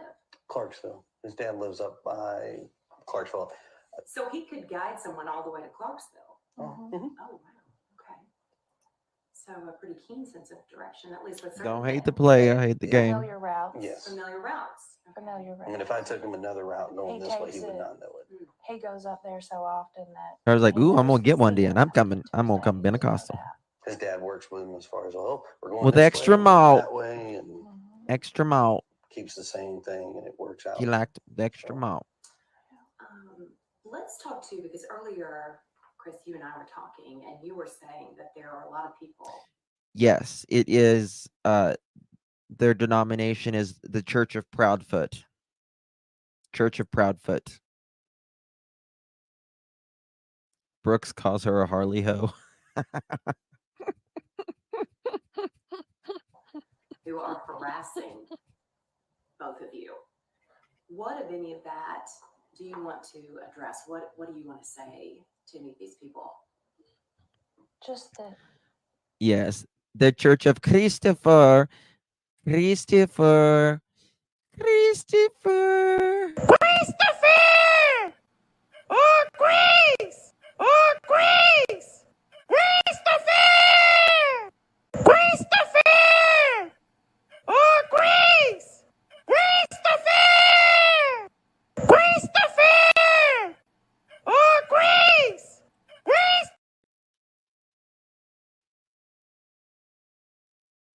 That is the Church of Christopher. Yes, and he plays his tiny organ. He plays his tiny organ. you don't know. And I don't wish you to ever know. I would say it like this: everybody has an opinion, you know, and it's perfectly okay to have that opinion, but you're not in this situation. You don't quite understand. I wish people would step back, take a different, wide open view, and not assume what they know. It's just better to stick to the facts. If they have questions, all they have to do is ask. And I pray genuinely that no one ever goes through this.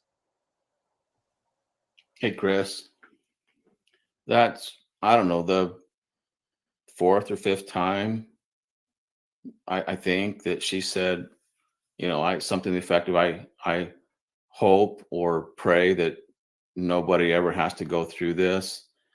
And um, again, we've kind of talked about this before, but it is focused Everyone's cat on ran off. herself and not Sebastian and what he's going through. Christopher's like, your cats are smart. They're like, okay,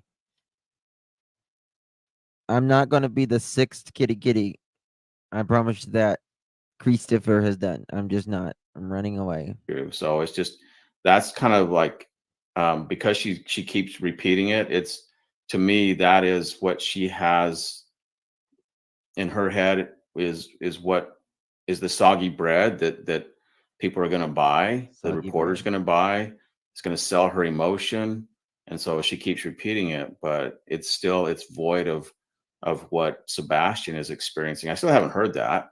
I've heard some things that he's, that he liked, and his music and all the things that he Aw. liked, likes, and but not what they're feeling about him at this current time and what he's experiencing at this current time. Still haven't heard any of that, and that's exactly what we should be hearing from, de facto innocent parents. Well, and I I agree with you 1,000%, because what they're doing is they're buying empathy from the story No, Yeah. to the no. They said he liked Sebastian liked salmon and stuff, which is great. That's great. community. It's like, I mean, how many times have we had that guy walk in, with a buddy and say, Hank, wait here. I'm going to go talk to the detectives. And then in the middle of the interview, Hank says, or the interviewee turns and says, well, if you don't believe me, go ask Hank. He's Right. he's in the living room. And so Yeah. what he's doing, and just my opinion at this point, she's buying empathy to everybody watching this story to say, you see, there's nothing to see here. Nothing to see here. Move along. Everything is cool. But to your point, what she's not doing is, my son left the house without his shoes. He's on the scale, the spectrum. He has autism. I'm just afraid. I'm scared Yeah. what he may. Yeah. And it, people like what they like. They're going to eat what they like, and all of that. What I can't get over is them saying that he walked out barefoot. I mean, can you imagine the uncomfortableness of walking out, even if you're not sensitive to textures and uh temperatures, right? And stuff like that. Just us, right? Non-autistic. That would be very, very uncomfortable. Very uncomfortable. And I just don't see it. I don't see it. And how far you think you got out of a 6-mile area radius being barefoot or with socks on? Yeah, honey. Yeah.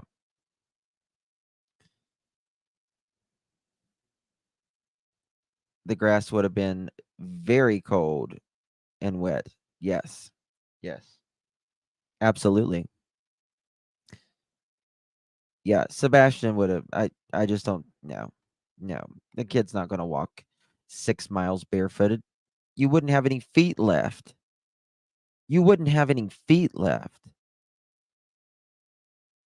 I mean, even if the ground is 35 degrees or 65 degrees, the ground, or like even if the temperature is 35 degrees or 65 degrees, the ground is cold during the winter.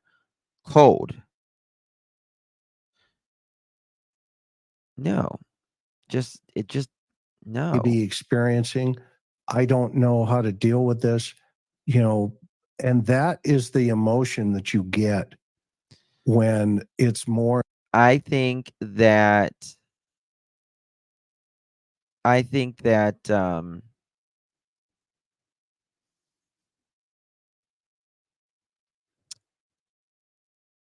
yeah, I don't see it. I don't see it. And he's allergic to grass. Yeah, he's allergic to grass too.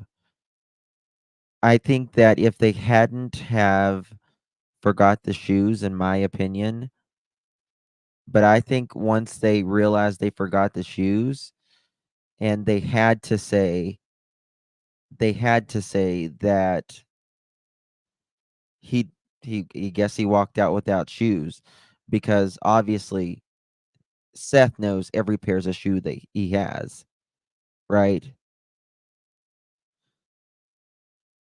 Or in line. And let's think about this.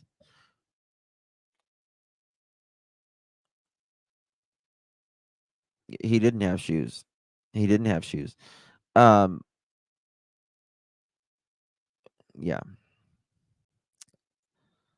What if I don't know what I was going to say. I forgot. With, you know, the car on the right side of the road and there's no line with a collision. For sure. Good way to put it. Again, and once again, very similar to what we heard in the Summer Wells case. Almost verbatim. I mean, it's kind of scary, to be honest with you. I know this is going to sound crazy, and I'm sure the trolls will take it. I'm wondering if they watch some of that. You know? I was thinking that earlier. I was wondering that same thing. I just didn't say it, but I wondered the same thing. You would think if they watched some of that they would have learned how not to do things. But you know, human nature is a funny thing, in that even people that, well, let's say I'll mention this once in a while in my classes, that I'm teaching you about detecting deception and other information in the language. And even those that learn how to detect deception, they can't stop it in themselves. So even someone that's trained, they go out and commit a crime, they some kind of infraction or whatever. Hold on one second, guys. I need to pause just 1 second. 1 second. I'll be right back.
Okay, sorry about that, y'all. Okay, I'm back. And then they're questioned about it, because that human nature is so it's so strong in the way the brain works, that the same thing is going to come out of their mouth. They're going to give away all the same clues of deception. They're going to say all the same things that, and those as the people that they've been studying how to detect deception, you can't stop it. It's just the way that the brain works. And so here we go. Even if they have studied it, they can't change it. They can't change the narrative. They don't know how to. Yeah. And very few do. And it's very difficult to actually change the story enough to make it believable. They can't do it. Oh, here's an There's interesting no way comment. at this point. In their very last YouTube interview, they mentioned summer many times. Oh, Well, no kidding. wouldn't that be interesting, right? Wow. I wonder what the context is. Is it, you know, and they went through it too? Let's see here. Katie elbows Chris when he's talking about bio father. Yeah, interesting. Huh. We all love Sebastian. Thank you. Absolutely. Absolutely. Let's keep moving here. Let's go. Just be kind to people. I mean, that's real. I mean, let's think about that. Here we go. This child did not get far with no shoes and jacket. No way. The searchers would have found him if he was cold, hungry, and his feet hurt. He would have came out if he heard people. So, if you look at uh, Equisearch, that said they was there searching, and it was hard for them to, the I guess the woods and stuff was, very thick and all of that. So, I mean, he's a kid, or anyone for that matter, is going to take the path of least resistance, right? Why would they go? Thank you, Donna, for that. Why would they go? Why would they go? And why would he go through the woods whenever he could go, through the grass, right? Or on the road, uh, like that? Why would he go straight to the woods where there's sticks and brush and briars and all of that? It doesn't make any sense. How would he not be seen on a camera? Right? It does not make sense at all. At all. Simple. There are some people who have been talking, because I know this is part of the harassment. Yeah, he didn't take snacks so or maybe you anything want to at address all. about this child custody situation with the previous. So I have a current case that is ongoing in another state. We've requested that case to be sealed because there are some individuals who have taken upon themselves to put stuff out there that they don't quite know, which all they have to do is ask. I'll tell you.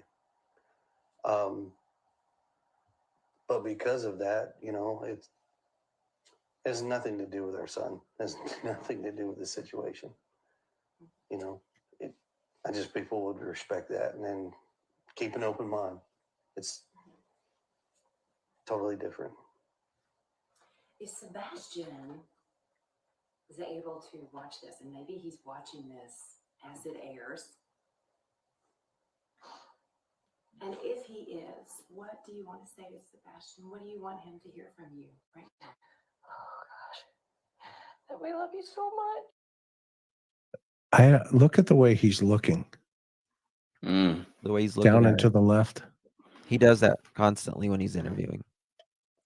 And this comes Go ahead. after the heels of that conversation.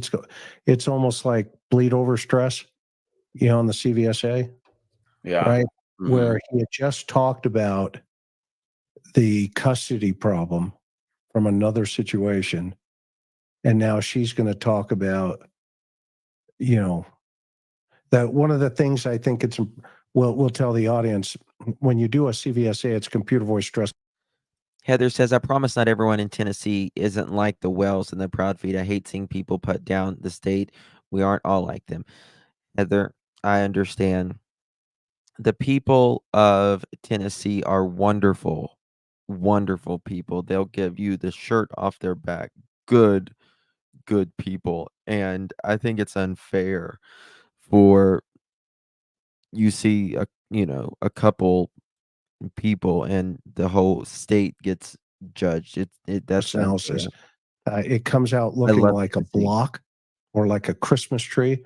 And on the second question, which would be a honest answer, is your name Chris McDonough? Don't get lost. If you're Yeah, that's still true. thinking about the other Don't get lost. question that was just stressful, it'll also come out like a block. So we call that bleed over. And I think he's kind of like, I was born and raised in West Virginia, and everyone thinks that we are brain dead redneck hillbillies. You know what I mean? And it's of course it takes all kinds to make up the world, and these are my people, right? And I'm very proud of where I come from, and they're the nicest people you could ever meet. But you get on, you get on the news, and they pick the absolute dumbest person to represent your state or whatever. It's like, why do y'all do this, people? Like, why do y'all do this? Kentucky, Tennessee, West Virginia, the Mississippi, they get some bad raps, and it's not fair. It's not fair because, I mean, these people worked extremely hard for the nation to even, supply energy for the entire I country. didn't like that question now that it's out there, and she's going to pick up on Sebastian here. Yeah. Chris, hold on though. There's something very important though. Yeah, I missed This, it. Oh. this is biological mom, and reporter just asked, what do you want to say to Sebastian? What do you want him to hear if he watches this? Now, remember when I referred back to what my wife would say when if something happened, and she would say, my daughter is missing, my granddaughter is missing, my grandson, it would be she would take ownership. Well, listen to what she said. She didn't say to Sebastian, I love you. She included CP. She said, we love you. And what this is it's something that I don't expect to hear from biological mom. I want bio mom to say, honey, I love you, and come back and loving mom. And he's going to come home to loving mom. But she is aligning herself with CP, with her husband. He's the stepdad. And I'm not quite sure why she's doing that, but for whatever reason, she needs to associate herself with him. And it takes me all the way back to the phone call in the morning, right away, called my husband. And the night before, when she skipped over time, she goes, and a little while later, I wound up going to bed. Well, in that time, she had a 3-hour phone call with CP. She's on the phone with him a lot during this situation, instead of finding Sebastian. And here again, I don't know exactly why she's aligning with him, other than if what I'm hearing in her language is correct, that she has, there's that disconnect, which kind of would indicates, not kind of, but it does indicate some kind of I love North guilty Carolina. knowledge on her part. She doesn't want to be in this alone. It's like she's grabbing him, like linguistic. Very true. The Wells are imports. They're not even from Tennessee, right? I mean, hell, I mean, Ben Hill doesn't even want them. Psychologically, she's grabbing him like, we're in this together. We love you. She's using that we, and it's a very strong pronoun. She's unifying herself with him at that point in time. Interesting. I'm going to go back just for a second and play that through. Okay, I missed that completely, but you're spot on this. It's interesting. Totally different. Is Sebastian able to watch this, and maybe he's Yeah. Microdot Justin. Yeah, you say you're in New York State, and many think of New York City, but there's a lot more to the state than just New York City. Yeah, just a little island that compared to an entire state, right? You're absolutely right. Upstate New York is beautiful. watching this as it airs. And if he is, what do you want to say to Sebastian? What do you want him to hear from you right now? that we love you so much and we want you to come home and you're not in trouble.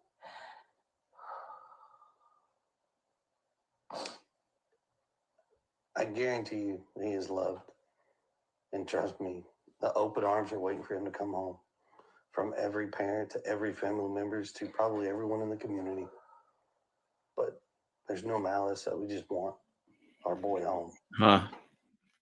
So somehow we missed the we thing again, but what he just said there, it struck me too, is why does he have to guarantee that he's loved? That's more of that Oh, I love New York City. language is there to convince. It's like, well, of course he's loved. We expect him to be loved. Why do you have to guarantee that he's loved?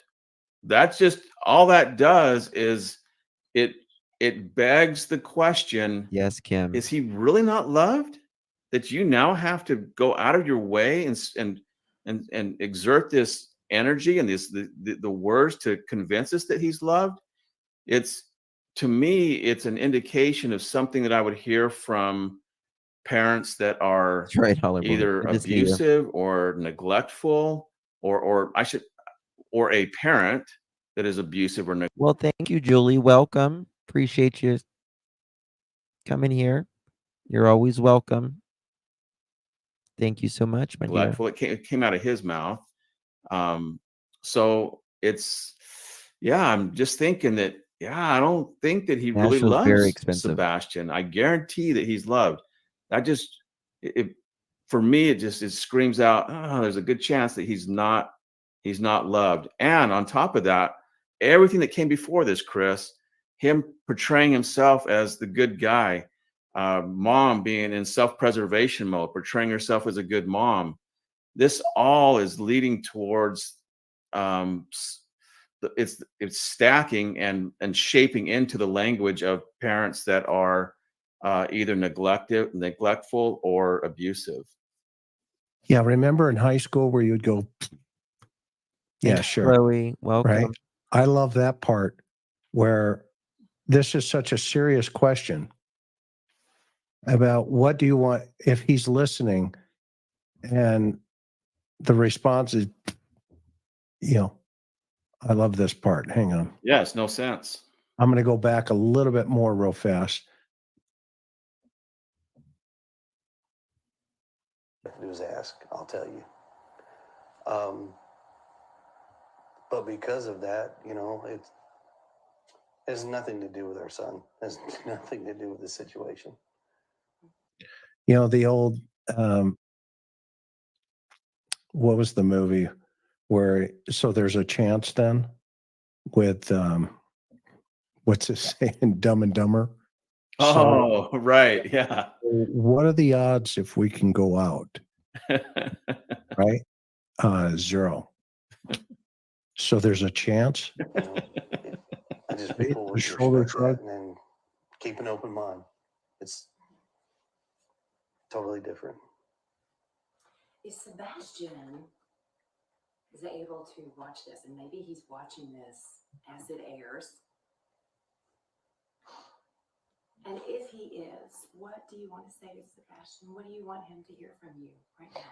Oh gosh, that we love you so much and we want you to come home and you're not in trouble.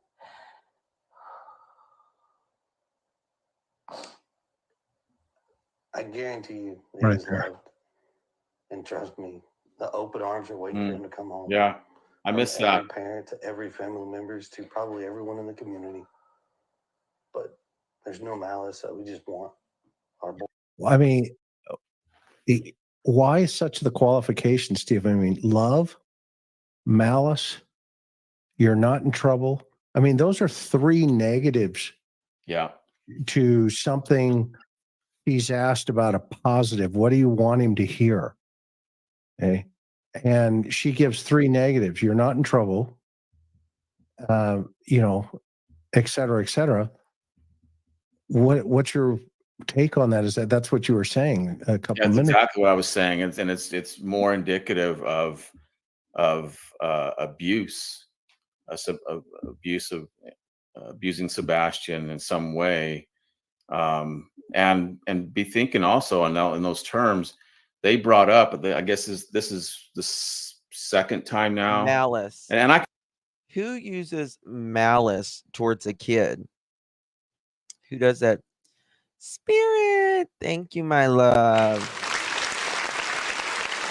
I love it here, best host, best chat. Thank you for being me, best, and thank you, chat, for being amazing during the chat. Aw, thank you, my love. That's so sweet. Thank you, sweeties, for 5 months. That is amazing. Thank you so much.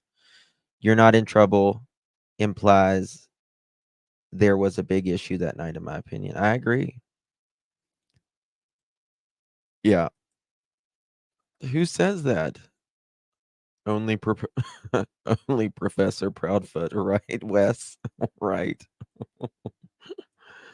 can understand saying, "Hey, honey, you're not in trouble. Right. We just want you home." I get that, but when you have this in the context that with all these other things, it begs a different context, and it's more the language of abuse than it is of "We love you. And we just want you to come home." Yes, truly. It's not that. It's not. We're not that. If that was the case, we'd hear it throughout in all their language, and we're not hearing it.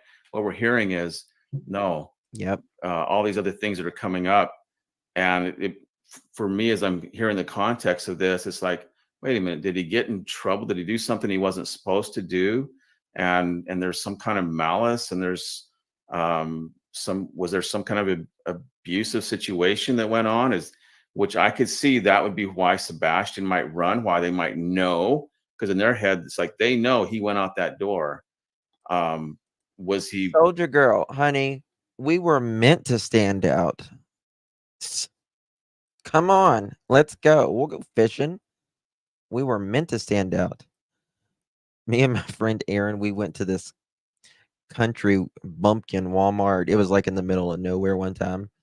And we walked through the doors and the whole damn Walmart stopped. I swear to God, the whole Walmart stopped mid beep. Beep. And my friend Aaron's like, well, my God, what's going on? I was like, honey, we're painting the town red right now. But I don't know that Sebastian would go out that door on his own. So was there some kind of punishment? Was that part of the conversation the night before when she's on the phone with CP for the 3 hours? And because I know already that it's probably was not the normal day.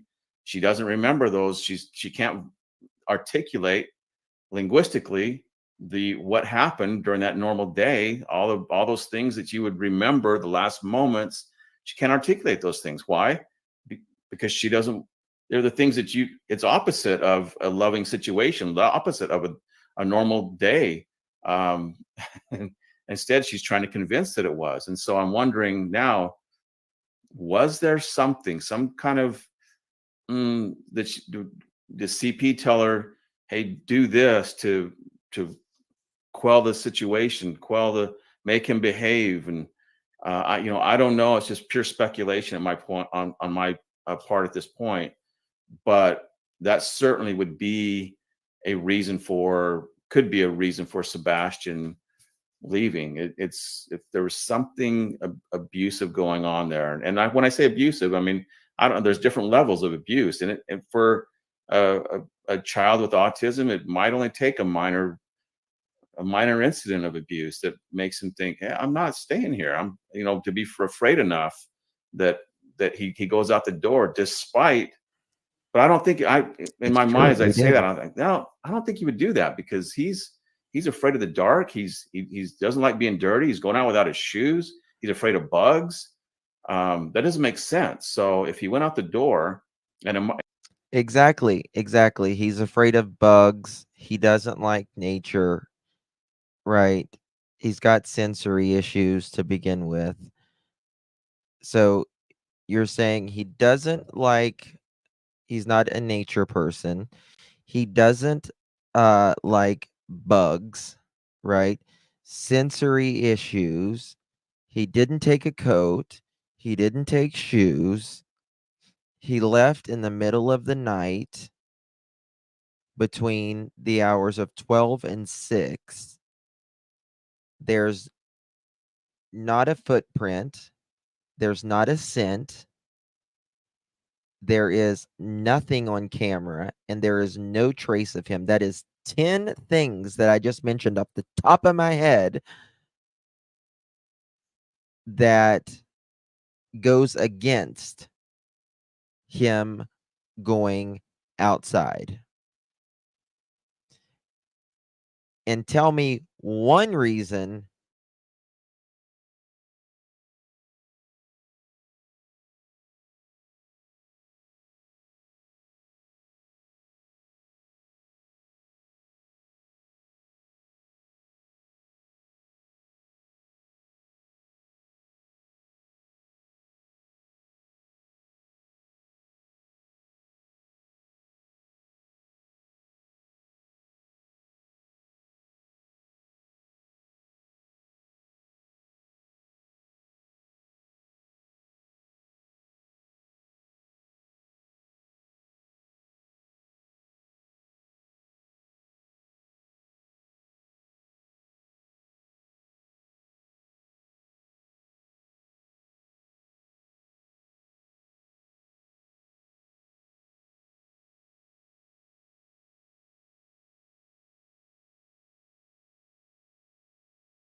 my internet just hold on, I think it might have just came back up. Let me make sure. 1 second.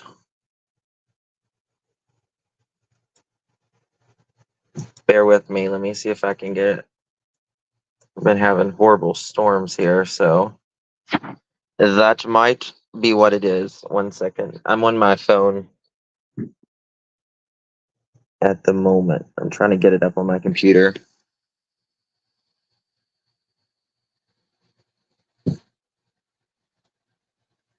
Yeah, I've got it on my phone right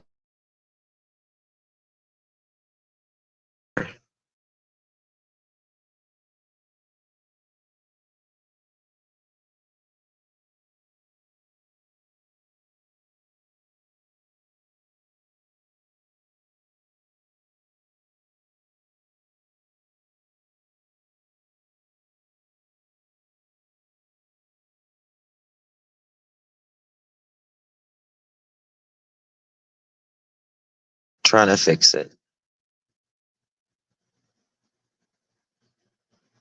I don't know what's wrong with the internet. Storms were bad here too.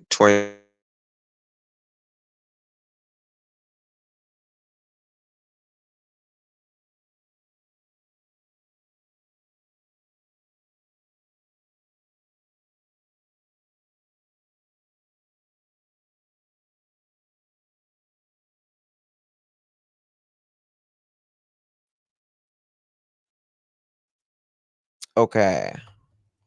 Hopefully it'll work now. Maybe. Bear with me 1 second.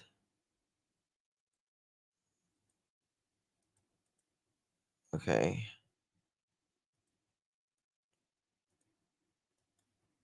Okay. Got it. Whew.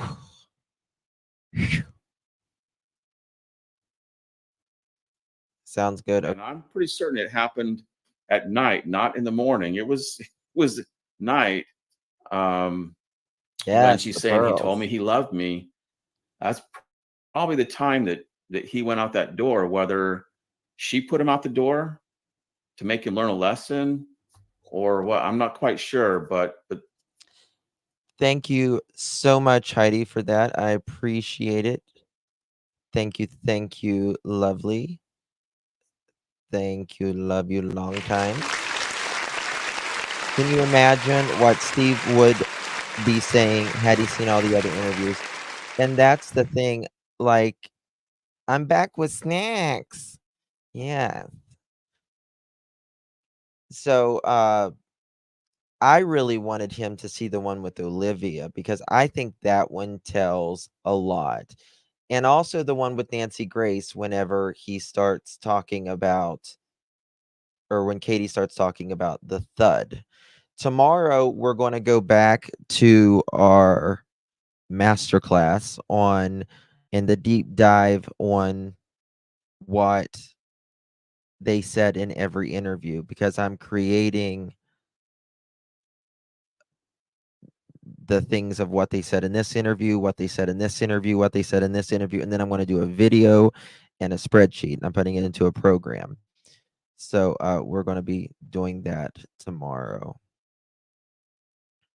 it's shaping up to be in something like that. That's kind of what the language is I love saying. cashews. Well, I mean, how many times in patrol would you roll up on a call like this and a 15-year-old runaway, right?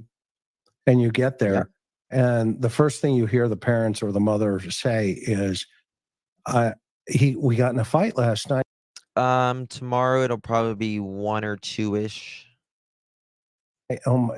Because I have to work in the morning, so it'll be 1 or 2. And he's gone. I don't know what did I do something, and you hear this self-loathing guilt and blame that the child left the house, and in this case, that's not what's happening here. She's now reiterating, as a final or a really important statement. She's given the opportunity.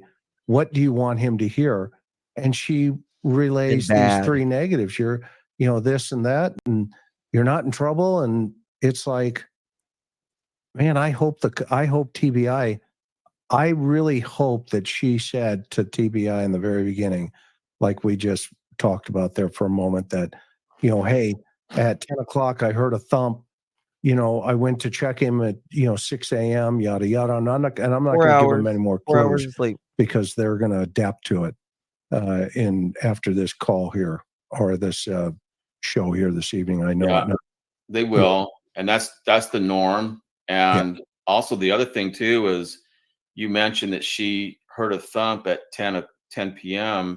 They don't have a good track record on high profile cases. I plead the fifth. They don't have a good track record.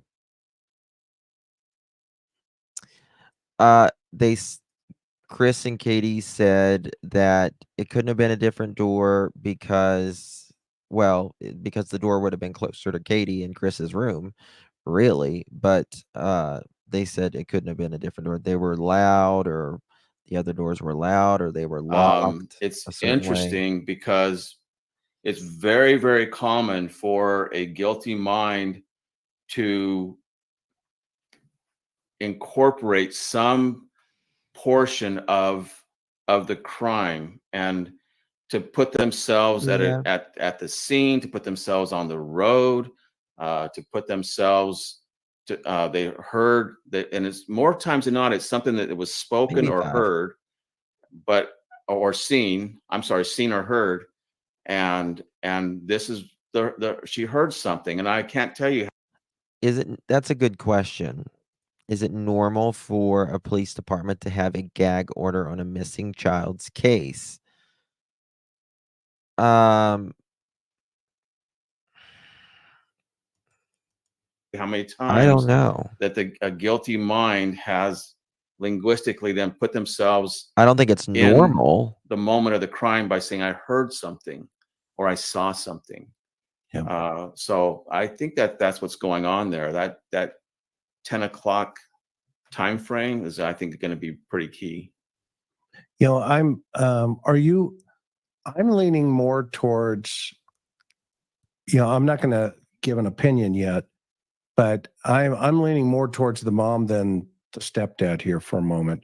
Not that I'm saying, not that they couldn't have done. I think she could.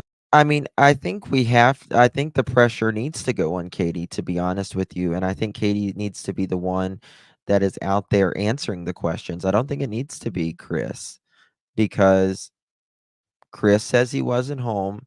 Katie says he wasn't home. And Katie was the last one there. And Katie is the bio mother, and she needs to be the one out talking about her Could have son. done something Like independent of him at this point. And if I was investigating this case, my opinion would be at this point, I'm going to really focus on mom for a minute here. Mm-hmm. And, maybe he gets the phone call. Maybe he did get a phone call, just kind of like, the other situation. And now they're building up. What's going to be interesting is see the relationship dynamics, because these types of cases like this, unlike Summer's case, and I think you would agree, Steve, a child, of that age, 4 or 5, versus a 15-year-old, because in 3 years, let's push it where Summer's at, and even today, in 3 years, he would be 18. And so that narrative is going to be a lot more difficult.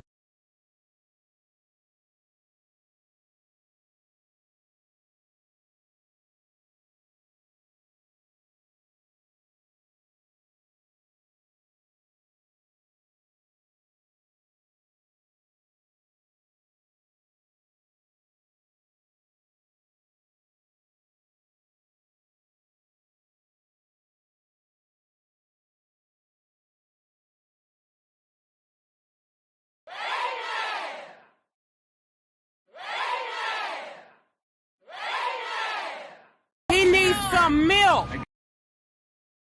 To control, because he's going to show up I was muted.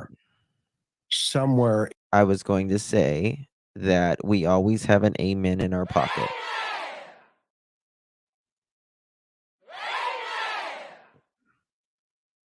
He needs some milk.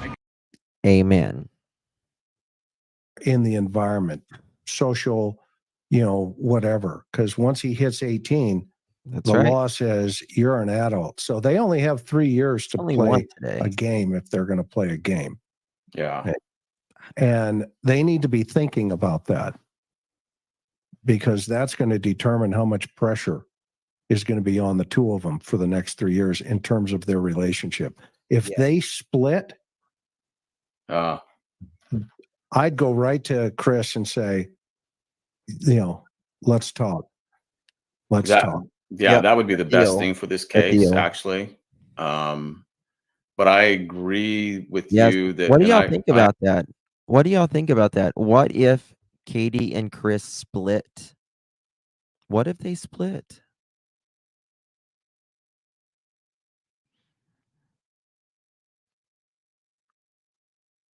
And for instance, police would say, go to Chris and say, my milkshake brings other boys. No, not say that, but say that, hey, we'll offer you a deal. Yep, you thought about that. Katie's the weaker link. The one that is least involved is the weaker link, in my opinion. And, sadly, when great stresses, very big stresses, God forbid losing a child, happens in a marriage, divorce is a very common thing that happens. Sebastian did have glasses, and they were he apparently had his glasses with him. I don't either, Debbie C. I don't either. So right now they're still in the storm. They're in the storm of this, right? But what if nothing happens, right, within, let's say, the next year of Sebastian's case, right? The storm, it's still there, but it dissipates, right? It still dissipates.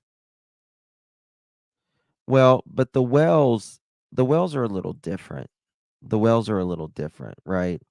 They don't have the wells live in turmoil anyways, right? They live in a very addicted state, on top of a hill. They don't pay rent, they don't have mortgages, they don't have the stresses that, theirs is. They get paid on Friday. Don, after he cashes his check, he goes and buys, 3/4 of his paycheck on his blow, uh, $20 for a hooker, and then that's it, right? And then Candace screams at him the rest of the night and the rest of the week. And Candace gets $20 for the week, and that's it. So they're a little different, but you know, Chris and Katie, uh, I'm sure Chris has a divorce attorney on speed dial by now. So, what do you, I mean, do you think that, as the storm, dissipates, that they may, someone might get uh, a deal? I know she deserves a hell of a lot more than that, but the economy's bad, so. I haven't made any, I don't have a firm opinion on this, Yeah. but I agree that mom should be looked at, but I can't get away from the history of abuse on CP's part. Yeah. And if there is abuse going on here, very good chance that mom Katie is being abused in some way, even if it's verbal. Um, Yep, I agree with that. I agree with that as well. Um, talk about clutching your pearls. Little Bullhorn Bedra and Tony, TikTok Tony, they were kind of being a little flirty. People were saying, I was like, damn, Bullhorn Betty, she gets all the men from YouTube's. All the men's. God. Now she's going over to different platforms. TikTok Tony. I mean, JLR. Thank God JLR got away from that. Thank God. And Dolly, and then TikTok Tony. Mind control, codependent on Chris in some way. I mean, how many cases have we seen where a mom or girlfriend or somebody will do something because the spouse or the significant other is making them do it, or they're afraid of what the spouse will do if they don't do this, or they've been given the ultimatum that I'm going to leave you if Sebastian doesn't leave the relationship, he doesn't find another home, if he stays here, then I'm gone. And that's not uncommon. And so either way, it needs to be focused on mom here. A lot of But people have. reasons why could be because of what she's experiencing in her relationship with Well, TikTok's going to be done in 2025, sometimes in 2025 if they don't sell out, and the Chinese are not going to sell that. So CP. it's done. Just speculation. Great point. But a la Chris Watts, with the girlfriend. Yeah. I've got YouTubes and Facebook aplenty. The family goes, or I go. Yeah. Susan Smith. Yeah. Yeah. There's a lot of cases like that. Yeah. That's a great point. She's coming up for parole, by the way. Yeah, I know. Badly. But That mama's heart. I know it's daddy's It's too, crazy over there. but I feel like there's always that extra special bond. Can you walk us through what you're thinking right now? But it has the song Pony in it. Ride it, my pony, my saddle. That one. I don't know where. Waiting. Now, I don't know if I'm Jump on it. seeing this in my mind, but did that reporter sound like she was tearing up, a special bond with mom? Yeah. Yeah, old Dolly, he was getting a little stressed out.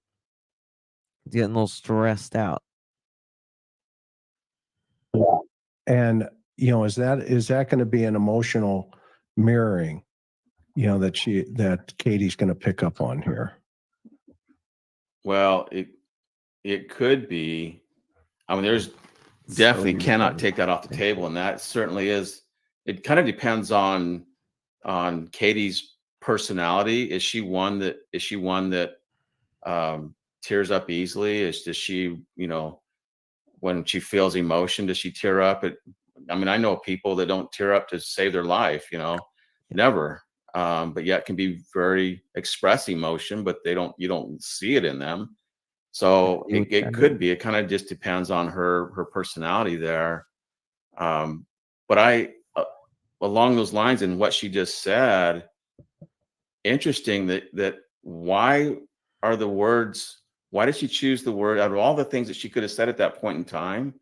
Is I don't know where he Dolly's is. videos haven't I don't know been where he deleted. is, and she Dolly's videos haven't been deleted. Nope, they're still up. repeated it. I don't know where he is.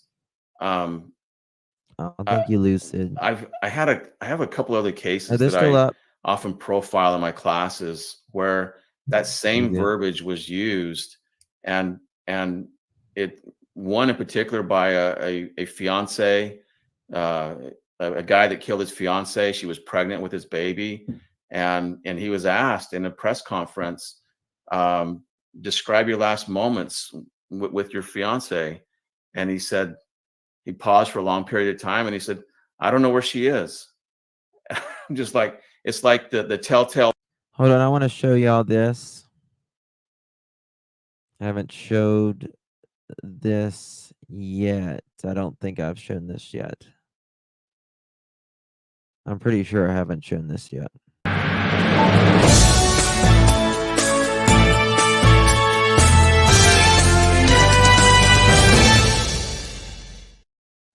This just in 7 hours ago. For 3 months, flyers and posters have been plastered around Sumner County to find 15-year-old Sebastian Rogers. Welcome to News 2 at 5. I'm Haley Wilkes. Bob Mueller has the day off. He was reported missing from his family's home on February 26th. And since then, there have been search parties, prayer vigils, and an open investigation. Sebastian's Dolly's not going to stop talking about this case. biological father is talking He with just News needs a 2's break. Caitlin He ain't gonna Quisenberry stop. about how he's approaching every day with positivity. Caitlin. Seth Rogers, I Sebastian's don't think he will. biological father, says every day is a day Sebastian You think he was sent like a cease and desist or something? could turn up. He tells me he has kept Sebastian enrolled at Beach High School since February and will be re-enrolling him again in the fall as he hopes to have his son back by then. Take a look at this video Seth shared with us. In this video, you can see a young Sebastian Rogers playing at a park, I showed that something earlier. Seth says they would do often on a day like today. As families all over the country spend time together at the park or on the lake this Memorial Day, Seth is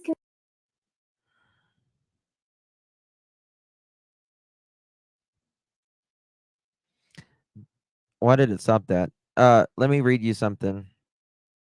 Dolly said, I think a lot of people took my post wrong. Yes, I'm stepping away from covering the case, but no, I'm not. Stop the search for this young man. I have big plans. I didn't give up on the boy. I'm just not covering the circus. When there is real news to talk about, I will, is what he says.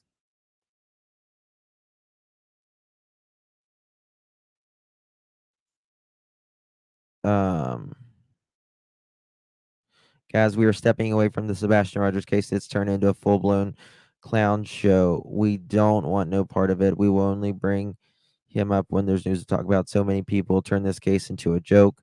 I have removed almost all videos dealing with Sebastian. The rest will come tonight. He will release.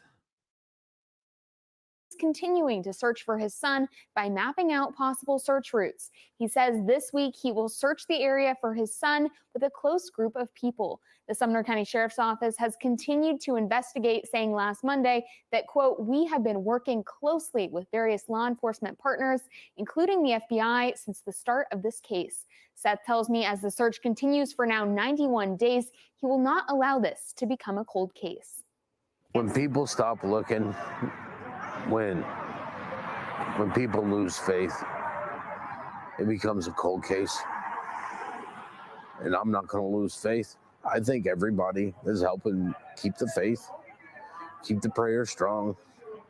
God's protecting him right now. And he'll bring him home. I agree. We just have to look in the right places. As investigations and searches continue, community members have made sure to keep Sebastian's name in the public eye through prayer vigils and a motorcycle ride in his honor. Seth says if you want to help, you can do so by handing out flyers and keeping Sebastian's name visible. If you have any information regarding Sebastian's whereabouts, you can call the TBI or the Sumner County Sheriff's Office. Those numbers are listed on our website at WKRN.com. Haley. Jessie grew up alongside her older brother, Brandon. I wonder what happened to Jaden, his helper. Who's Jaden? Who's Jaden? Seth didn't say hopeless, and it's been 3 months. That's right. That's exactly right.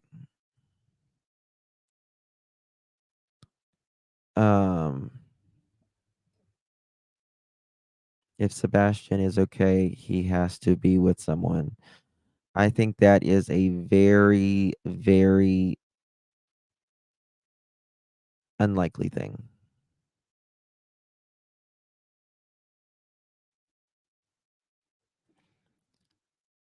I've been learning to twerk for the past 15 years. I'll get it one day. I couldn't tell you.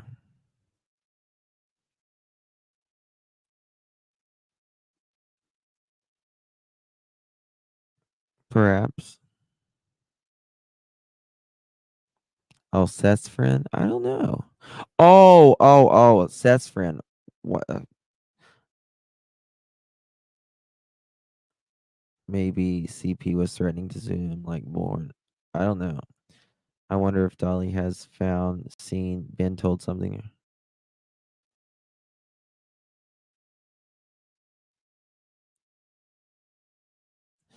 I don't think he's been told anything. That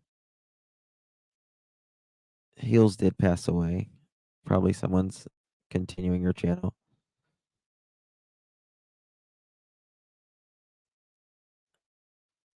Yeah. There are only really two choices. One, safe with the family. Two, don't want to think it. Yeah. And the urban cowboy.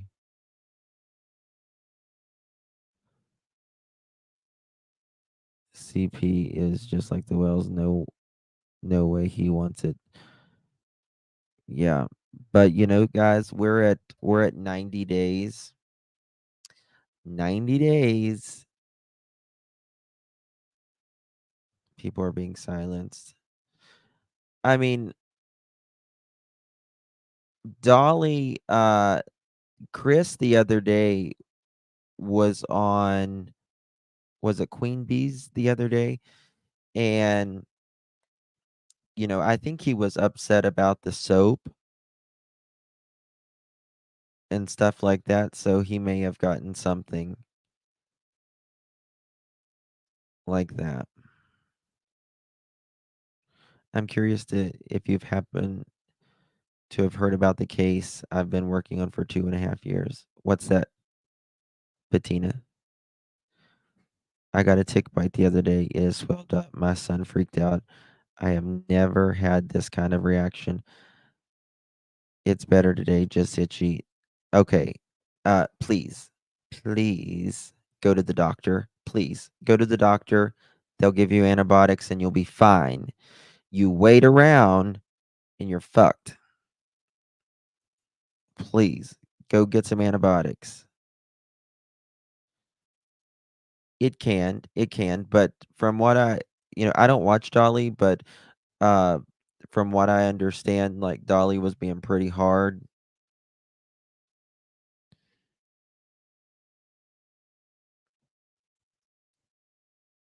Tony and Seth now.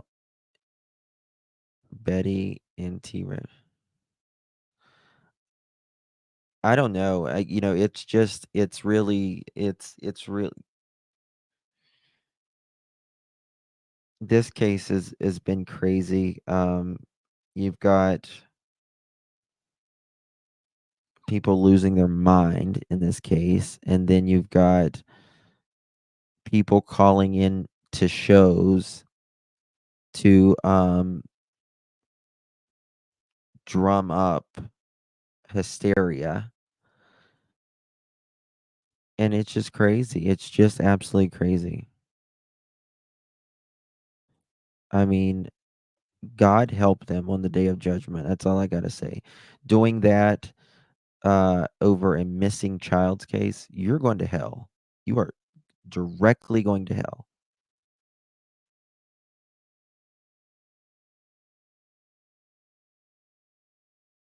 Dolly said he got permission from Katy Perry to use her name.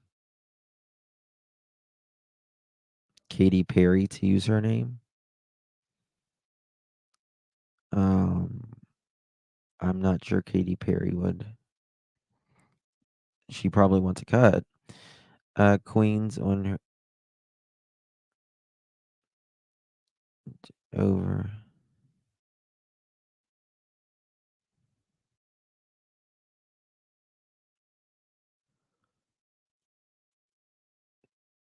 Over that soap, there are many Katys in the world. That is true. Well, he makes various soaps. Yeah, I mean, I think it was Come Clean Katie or something like that. I mean, if he would have put, like, for instance, Come Clean Katie Proudfoot, that's a different story. Make sure, you need to get an antibiotic. You really need to get an antibiotic. I don't what area? You don't got to say what states you're in, but what area in the United States are you? That'll really tell me a lot. Katie, come clean soap. Okay.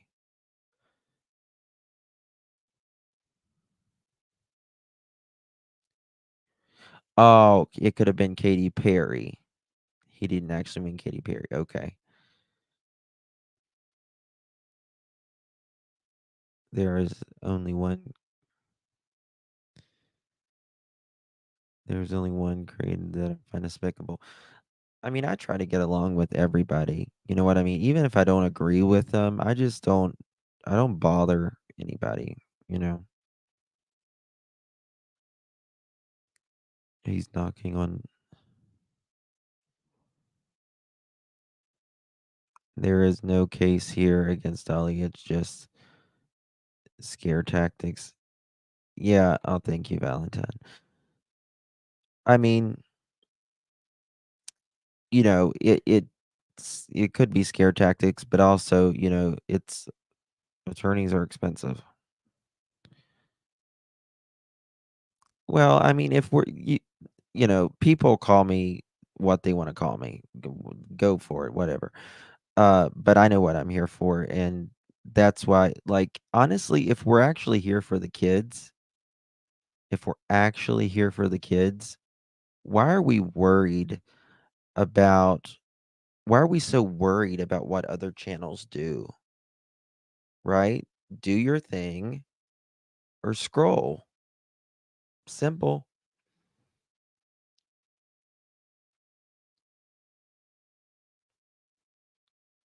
Right. Um,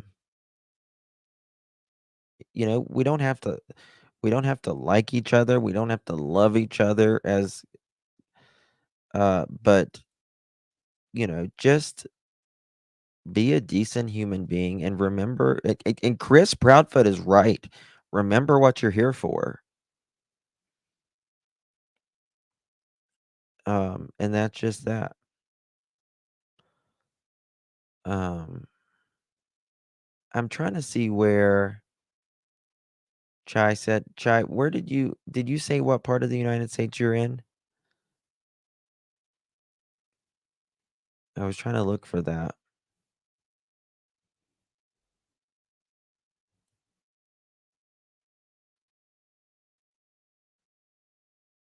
Thank you, Marlena. Thank you, my dear. Um, well, it's like, I mean, listen, as creators, every single one of us, and if they say this, they don't care, then they're freaking lying. We all want as many people to watch us as possible. Every one of us does. But you don't lie to get those views, right? You don't lie. I don't like some people get really, really clickbaity and it's a little desperate, if you ask me. I mean, you want people interested in your video on your covers and stuff, but you know, it's thank you, Sandra. Sandra.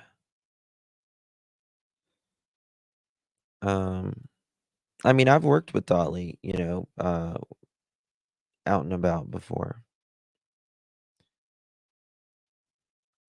I'm still looking for where Chai says.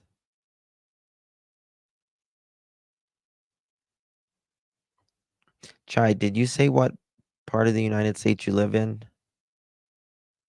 Am I missing it? Am I missing it?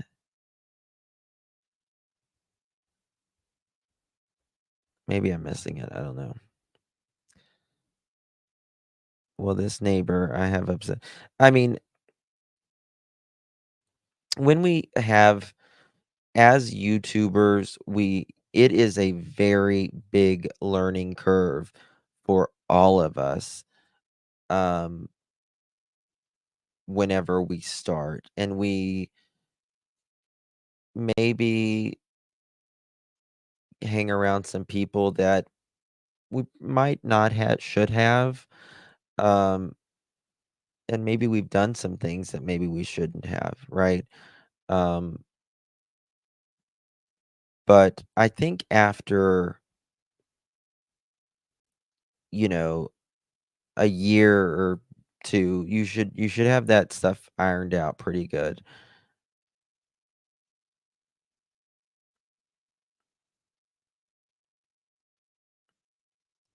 Yeah. Thank you, BC. Thank you. Um, doesn't Dolly live not far from? He lives pretty close to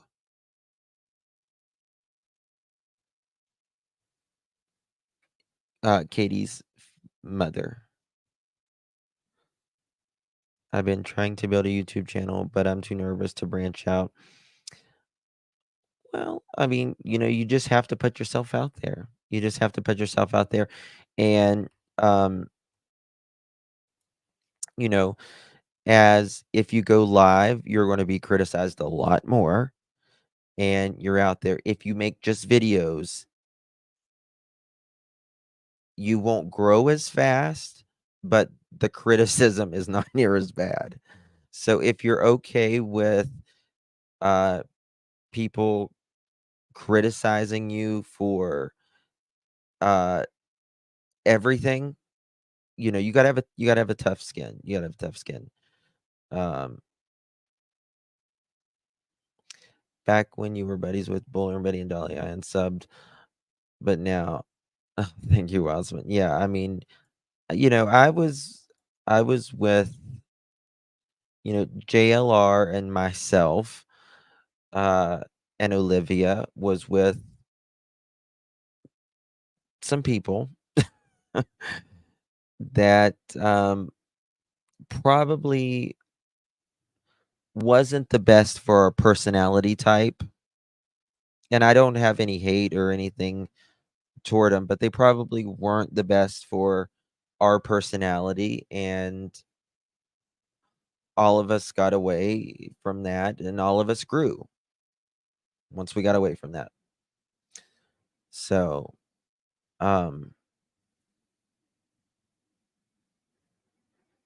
thank you, Arctic. Thank you so much. Did Chai ever say? Because that's really important. Like, are you in the northwest, northeast, mid Atlantic, south? Chai? Scott's. Okay. Halifax, Virginia? Virginia? Because I'm pretty much in Virginia too. So if you're in Virginia, if you're basically from Virginia on up to Maine, you've got a really good chance that it could be limes. Those are from Virginia on up to New England. That is where limes really is. There really is too much hate in the world, and it's okay to just agree to disagree. Everyone wants to be right. Everyone has a freaking ego. Um, yeah, you just be yourself, and that's really the best thing I can say is just be yourself. Okay, I thought so. Okay, Plum Island bugs, gotta love it. What's Plum Island bugs? I don't know Plum Island. Mm. Yeah, I mean, there's maybe like 3 creators on this platform that I really, really don't really care for, but I don't mention them, because it doesn't serve a purpose. It doesn't serve a purpose, right? We don't have to scream and squall and call out each other for everything. It doesn't. What does it do? What does it do? Helps your heart? No.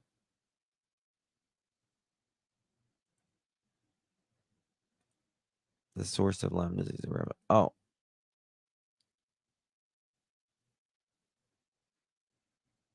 Oh, you're very sweet, Tar. Thank you, my dear. It's just a waste of time. I mean, what's it do? What's it do? Oh, I'm gonna call this person out. They're this, they're that. Meanwhile, they're doing the same thing. Doesn't do nothing. C'est la vie. Once the Dolly hype is worn off, it's all fluff from here. You're genuine. Oh, thank you, my dear. Thank you. Guys, I will probably be on Justin for All. Well, same SL. Same. That was one of the three. I'll just say that. But I'll be on probably J for A pretty soon. Yeah, I mean, these people are going to die of, hate in their heart, and hate really does harden your heart, physically hardens your heart, not even spiritually or emotionally. It physically hardens your vessels in your heart. It's not worth it. I have 3 channels. Justin for All is my bigger channel, and this is my medium channel, my Clutch Them Pearls, and then my little baby channel is Hey Sweetie. Yeah. The best thing you can do is forgive somebody or just not hold a grudge, because it does more for you really than it does them. Because the other person, they don't give a shit. They don't give a shit. It's all you that's holding all that toxicity.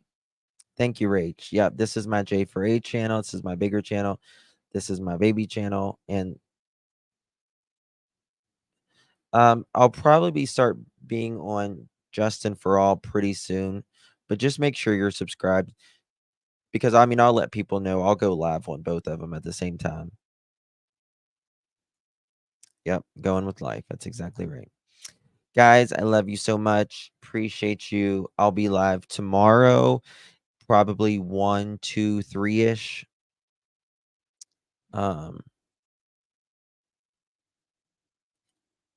That's right. Yeah. I know you are, Tarbug. Thank you, my dear. All right, guys. Love you. I'll see you guys tomorrow. Get some rest. Take good care of yourself. Kiss your loved ones. Give them hugs. Time is precious. Good night. God bless.